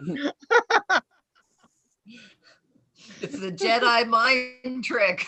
Exactly. I would have loved to be a Jedi. Oh, gosh. Think of me as a twisted version of Yoda. No, I'm afraid. I'm very afraid. Very twisted version of Yoda. Okay, that's better. As twisted as me? Yeah. Fun for us, you will be. Hey, gang, it was good to see you. I gotta go. Cheers. Take care, Scott. See you next Bye, time. Scott. Sorry Bye-bye. you missed everybody else. Yeah, I got a split too. Dinner's Well, I here. just officially finished my bottle, so we're good. Oh. I'm glad we Yeah. could see you through Sorry, to the I didn't end. get to see everyone else. I am but, so thank glad you. we have this time together. Together. World. It's What? recorded. You can watch it later. Oh, okay, cool. Yes. I will do that. Mhm. I have memorialized all our fucked up statements. Hold it. What do we do about all the stuff we said about Sammy? Sammy wasn't on? She was. Yes, Oh. she was. We didn't say it when she was on. Oh, okay. Yeah. Well, actually, what all they said was that she was very possessive of her part, and Right. you know That's common knowledge. So Yeah, we all knew that. I remember, this you know, is a little unseemly, but I have another story. It's outside the front of 8th Street. And Doug is looking down the street intently. And I'm wondering why. So I walk over to him and I'm like, "What's up, Doug?" And he goes, "Stay right here with me." Say, "Okay." And a cab comes around. And it's got Gail and someone else in the cab. And Nora comes over and she says, "What are you doing?" And I said, "I don't know. I was told to stand here, that I had to see this," right? So the three of us are standing there and the cab pulls up. And when Gail gets out of the cab, the car raises about 6 inches. Oh. And it's just, You're mean. It's rude and it's dumb, but it wiped the three of us out. Oh. I'm not going to comment on that one. And quite honestly, as far as Sammy goes, I can understand. She invested a lot in the role, you know. I mean, obviously, you know, once in a while letting someone, you know, play a part is cool, but you know, I was thrilled because, like, as Riff Raff, nobody wanted my part. I just walked into it because David Hahn was doing it, skipped out one week, and you know, he gave me his costume. "Here, do it," and I did. And after that, it was my part, and nobody else wanted it. That was perfect for me. I loved it, and we were all crazy children too. So yeah, I mean, I'm like, sure that had something to do with it, just a little, you know. I was lucky on Rocky because when the Oratani cast came over to 8th Street, we were there because we had a floor show. But everybody wanted to stay. Nobody wanted to go back to the Oratani. But for me, there wasn't a Rocky. Yeah, you're a great Rocky. So it's like, I just fell right in. I'm like, hey, I'm set. Yeah, I know. I used to feel bad for some of the people who, like, because if you wanted to be a Magenta or a Columbia. Right. The line was this long. Yes, exactly. And Yeah, I can That's why understand. I never tried. And 5 Magentas fighting it out like, "Can I do dinner scene?" You know. Exactly. And it was, I'm sure, you know, it's annoying because, you know, let's be honest, we had a lot invested in it. We loved doing it. You know, if someone told me like, "Oh, well, you can't do Riff Raff every day now," I would have been hurt, you know. I would have. You only do it on Fridays. No, wait a minute. I get. Yeah. Oh yeah, the Friday, Saturday. At least I fights. claim Saturdays. Come on. But, you know, but even so, really, like, I mean, if you said once in a blue moon, someone wants to do Riff Raff, I'm like, "Oh, okay," you know. But I honestly, if somebody told me I had to share their part, I probably wouldn't have been very happy about it. So And the people who were first stringer were getting like, "Well, you can do creation." You know, honestly, exactly. You could do floor show. You could do space riff. Go for it. I'm fine with You that. could do dinner scene. There you go. Something. But, you know, we really, People I mean, who want to do it, give me a part. No, or can I do one time or this or that? You know, that's it's different. how they approach. Yeah. You Right. have a point, Michelle. Exactly. Which, you know, I think that would have gone very differently, even with Santa. But, you know, if you see that movie, Perks of Being a Wallflower, which I highly recommend, they were very possessive of their parts. I mean, everyone was all over the fucking country, to be honest, you know, because you got into something, you invested a lot, you made great costumes, you were into it, you know, it was what you did. But it was also our group. It was our group and our friends and our people. And you're not our people. Right. You're from that other show. Go do it at, go do it up at the New Yorker. For sure. Right. Yeah. That For was sure. Debbie Beckefees. Debbie Beckefees. Right. Barbara Brock. Right. I think one of them had the New Yorker uptown. Yeah. The New Yorker was much closer to my house. Theoretically, I should have been at the New Yorker, but But you We're came glad to you 8th Street came to and we were the us. richer for it. So, I mean, as anything anyone wants to say about Sammy, to be honest, Sammy was terrific. She gave so was much great. to it. Her costume was great. Perfect. She Oh, her helped us. costume She She was made, great. No, she made my absolutely. costume amazing. We went, you don't know what we did to shop around to make the perfect riffraff costume before Fame was done. And I remember debuting with my new costume and new bald wig that with that yak hair she was talking about, which her mother like forever reminded me about the yak hair all over her house. Forever.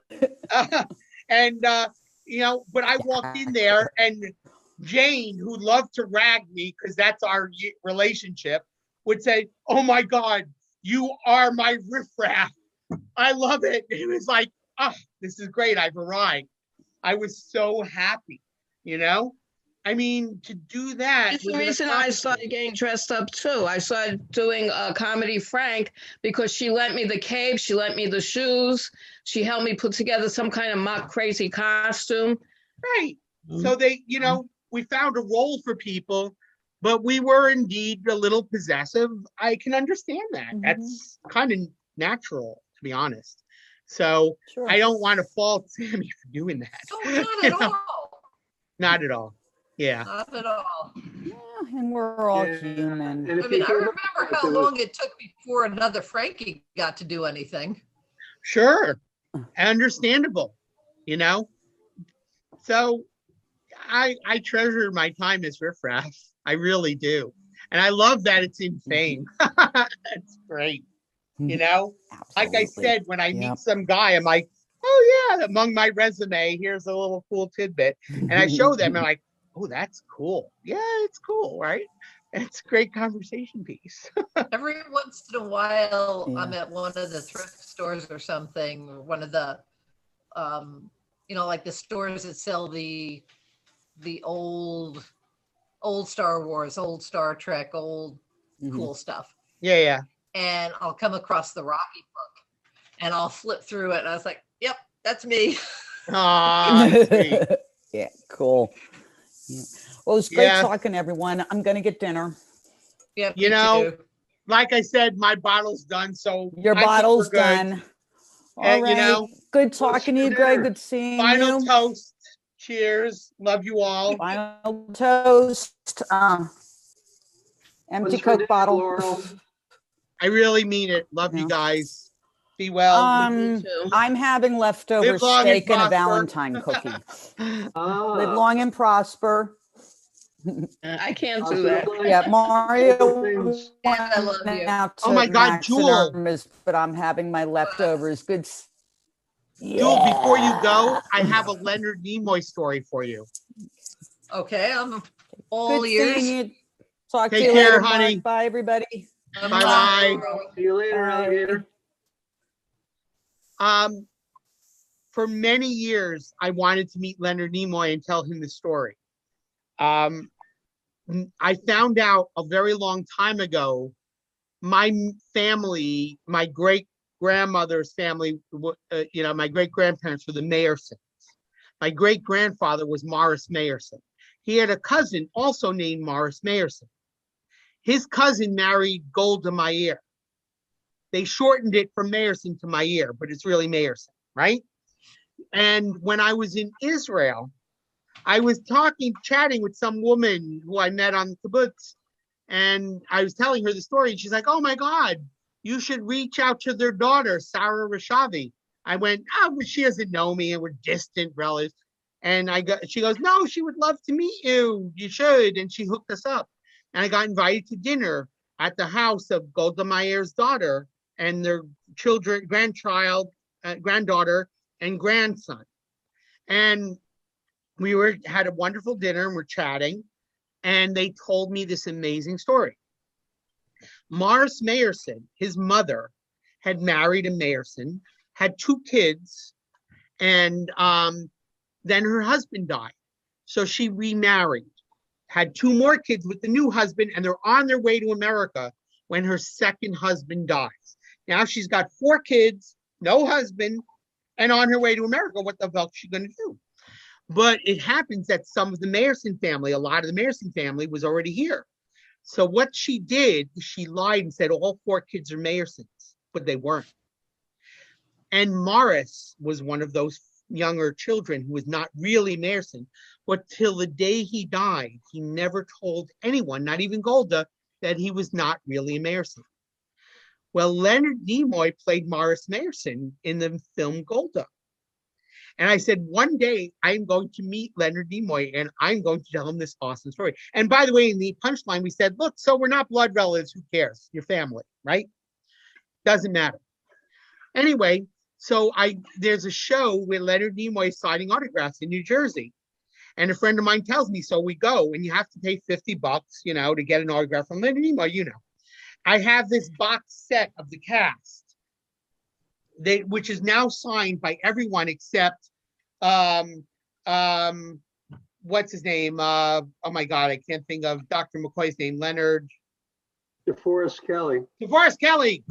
Thank you. DeForest Kelly, of course, was gone already, so I couldn't get his autograph. And George Takei, I still have not gotten. But I got Leonard Nimoy. Huh? You can still get him. I know, and I plan to. How could I not get the only gay cast member? Come on. And George that is would be terrible. so nice. George takes time with everyone he meets. I cannot wait to meet him. But Very anyway, down to earth. Very but I got real. everybody else. I got Nichelle Nichols not long ago. So anyway, I meet Leonard Nimoy. I have him sign that, and then I tell him the story because I not only did he play my cousin Morris, but I know he's into this Judaism and the history. So I thought he would love that story. So I tell him the story, and his handler is there going, come on, and he's going, wait. And I tell him the story, and at the end I say, is that worth a second autograph? And he goes, give me. And his handler's going, no. And he's like, give me. And he signs a second autograph for me. Yeah. I thought that was so cool. I loved it. I love my Leonard Nimoy story. And my sister has a story too. My sister was running the Brooklyn College Foundation, and he was doing an event with them. And my sister got this recording. Hello, Beth Levine. This is Leonard Nimoy. And it just sounded like Spock. And you're like, oh my God, I noticed that. How cool is that? He's very progressive, Leonard Nimoy. He was a wonderful man. Yeah. And we used to talk politics quite a bit. And one time I asked him while he was on stage, I said, so what do you think about George Bush? And he says, well, I don't know if I should really say. So I walk up to the stage and I cuff an ear to his mouth, and he goes, way, way down. And now the audience is upset because they're not in on it. Oh. So they're all going, hey, no, what was it? What? He goes, well, I'm voting Democrat. God bless him. He contributed to a lot of progressive and democratic groups. Yay. I mean, I love him. Jewel, I told you I was at that Star Trek convention in New York, like 4 or 5 years ago. I actually made friends with a couple of people I'm still friends with there because they had these VIP passes, like $450. You get in the front rows of everything. You get, to hang out in the lounge. And it was cool. I loved it. So, and something, William Shatner, I know all the shit people say about him. He was terrific. He really knew how to, huh? He's an actor. He was a terrific actor. He was great. I mean, I don't know what he is at a personal level. I'm sure everything they say about him is true. But, yeah, but he's changed. In recent years, he's had a change of heart. But if you dealt with him like maybe 10 years ago. Years ago. Oh, he was nasty, just nasty to fans. I knew one of his ghostwriters. He used to be afraid of the fans. Oh. He was afraid of the crowds. He was afraid of having of being rushed. He carried a big bottle of Purell, and anytime anyone touched him, he took the Purell out. Well, I mean, he used to, when we had big crowds, he would tell the organizers he wanted the kids to come sit up front on the floor, and you weren't supposed to sit on the floor because of the fire marshals, but he wanted the kids up front sitting on the floor so nobody would trample them to run up to the stage. Oh, sweet. That's cool. Yeah. That's cool. I remember calling him Bill once, and he said, "Wait a minute, do I know you personally?" And I said, "No." He's like, "Then it's Mr. Shatner." And I'm like, "Okay, fine." The only time he opened up talking to me is that I mentioned that I was doing paragliding, and he did paragliding for a little while, actually paramotoring. I remember hanging out with this guy who was one of his ghostwriters, writing a novel for him. And the guy was such an asshole that I'm like, if Bill Shatner's using this guy as a ghostwriter, oh, it's pathetic. Really. Guy was such a jerk. Most of the Trek casts are so nice. And Jewel can tell you that too. Oh, yes, they were wonderful. Most of them. Marina Sirtis, I met her on the street outside the show. I was with a friend and she's like, Marina, she was wonderful. I have this great photo. I actually gave her a blow up of it. It was so cool. And we were chatting and she's like, oh yeah, I love the games. She was so cool. I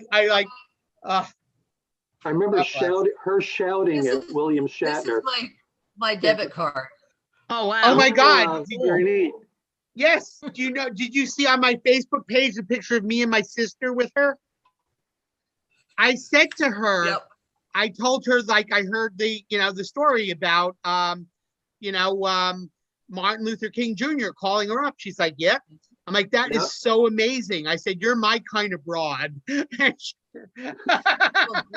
told her that she could not leave the show because she had a respected role model. She was a respected role model. She had an official position on the crew. And the words that Martin Luther King used was, when she said she was leaving the show, he says, you cannot. I know. How awesome is that? How awesome. Because of what of a role model you mean to Black children. Yes. Well, I was at the Star Trek convention, the only Star Trek convention that Whoopi Goldberg has gone to.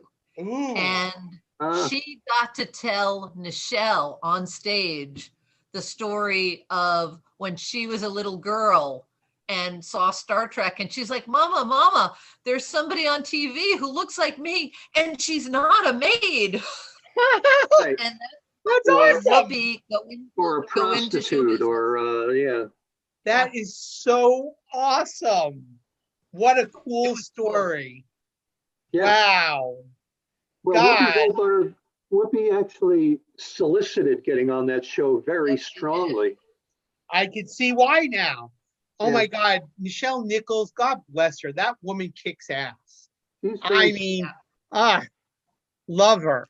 They were supposed to have a farewell convention for her last April. And I mean, it's just for her and COVID. Yeah. And all they've done is like pushed it back, and they've just postponed it. They haven't canceled it. What can you do? But she's not with it. She's not with it so much anymore. Oh, I'm so glad I got to meet her. My sister and I, so lucky we met her. The first couple of times I met her, she was really with it. Yep. And then she started getting really losing it to the point where people from the show had to prompt her. They would ask her questions and prompt her about what to say. And then she'd be like, "Oh yeah," Yeah, she Kinda sad. cannot, they can't do questions and answers with her anymore. No. They can let her get up and tell a story because she Right. remembers the stories. But Oh, then she'll go off like on a tangent and somebody will come up and ask a question and she's still answering the other story. oh, And- that's so and- sad. Yeah, it was difficult. So we couldn't do that anymore. But she'll still sign autographs and, tell everybody how wonderful they are. And well, at least the last time I saw her, Yeah, which was that. this but- was several years ago that I met her. I went to Comic-Con. We had our cousin's daughter's bat mitzvah, so we almost couldn't go. But we went the one day she was going to be there just to get her autograph. That was the only reason I went. And and my sister and I both just fucking loved her. She was kick-ass cool, really. I've been working at her table for the last 4.5 years. Oh, She's special. She's definitely. I'm waiting for George. Huh? Pardon? I think just like both of you, the only person that I haven't met in the original cast is DeForest Kelly. Right. I met him. You did? Oh, good for you. And Jewel went back with all these guys way back. Yeah. I mean, I met Persis Kambata. I met I went to the filming of the first movie. I was there on the day that they did the big the scene with the hundreds of people in the, oh, sweet. Yeah. Cool. Back on the very, very first. That's pretty cool. I remember you telling me like doing security for shows where you were like, oh yeah, I was giving like Michelle Nichols a back rub and blah, blah, blah. Yeah, well, last time I ended up having to take her to the bathroom. Oh, pushing the wheelchair. But, I was going to say, oh shit, but that's unfortunate choice of words. Just barely met Jimmy doing. No, I met. I used to go out for drinks with Jimmy. Oh.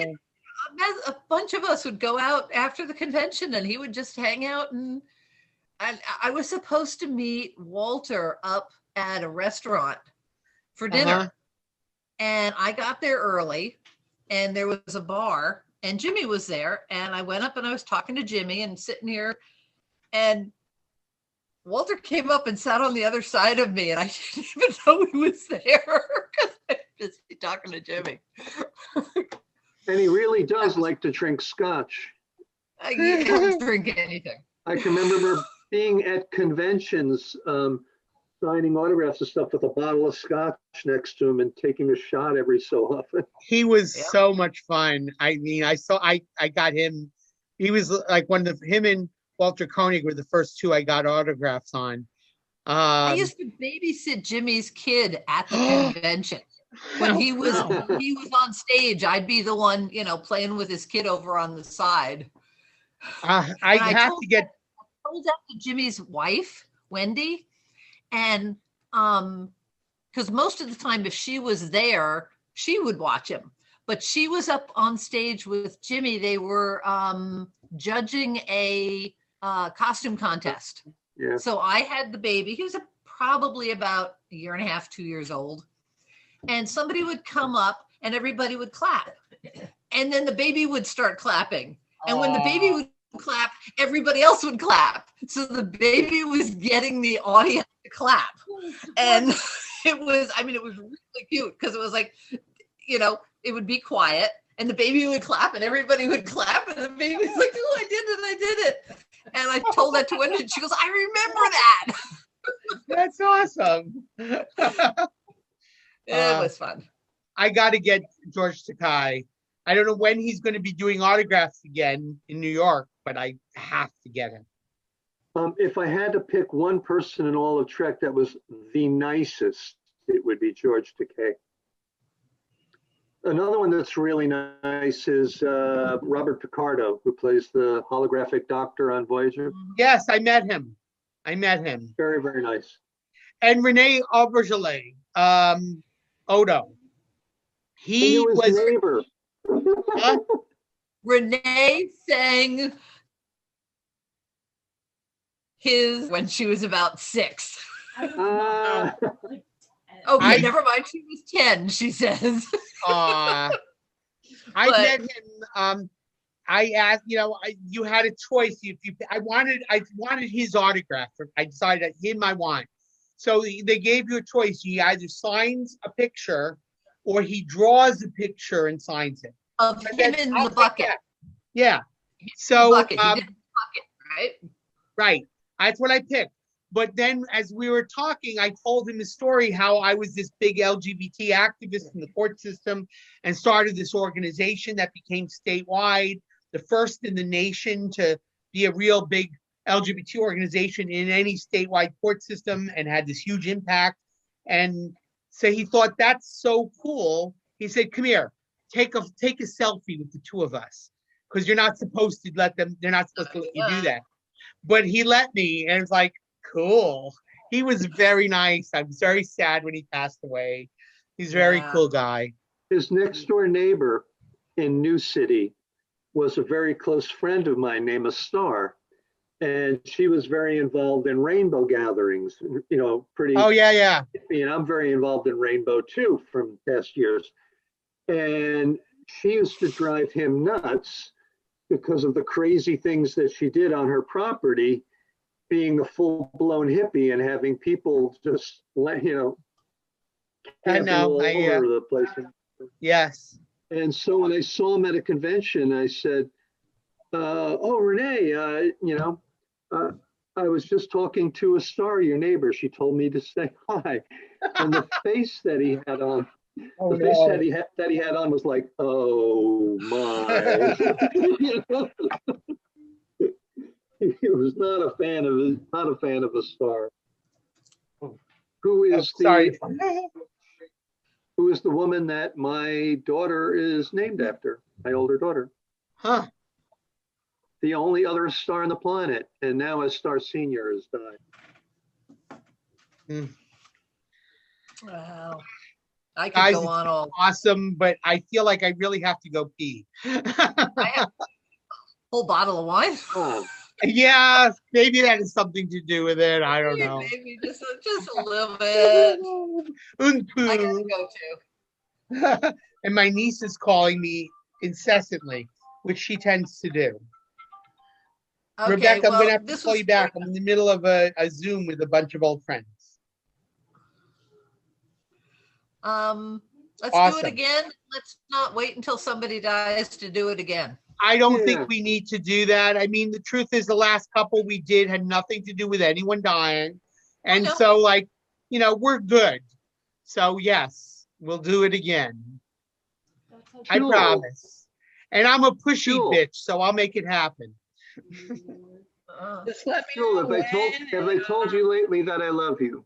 Not lately. Okay, well, here it is.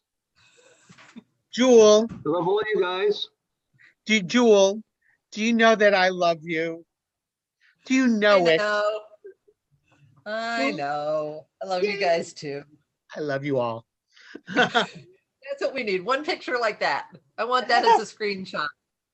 Come on, Greg. Come on, Greg. There you go. Perfect end note. Love to all. Love to Nora. Yay. So glad we did this. I'm so glad we had this time together. Oh, yeah. Pleasant dreams to all. When they come around. Good night, everybody. We have to get out of here because I have to be the last man standing because I'm in charge of the damn Zoom. So go. You can close it. Go. You can close it. Go.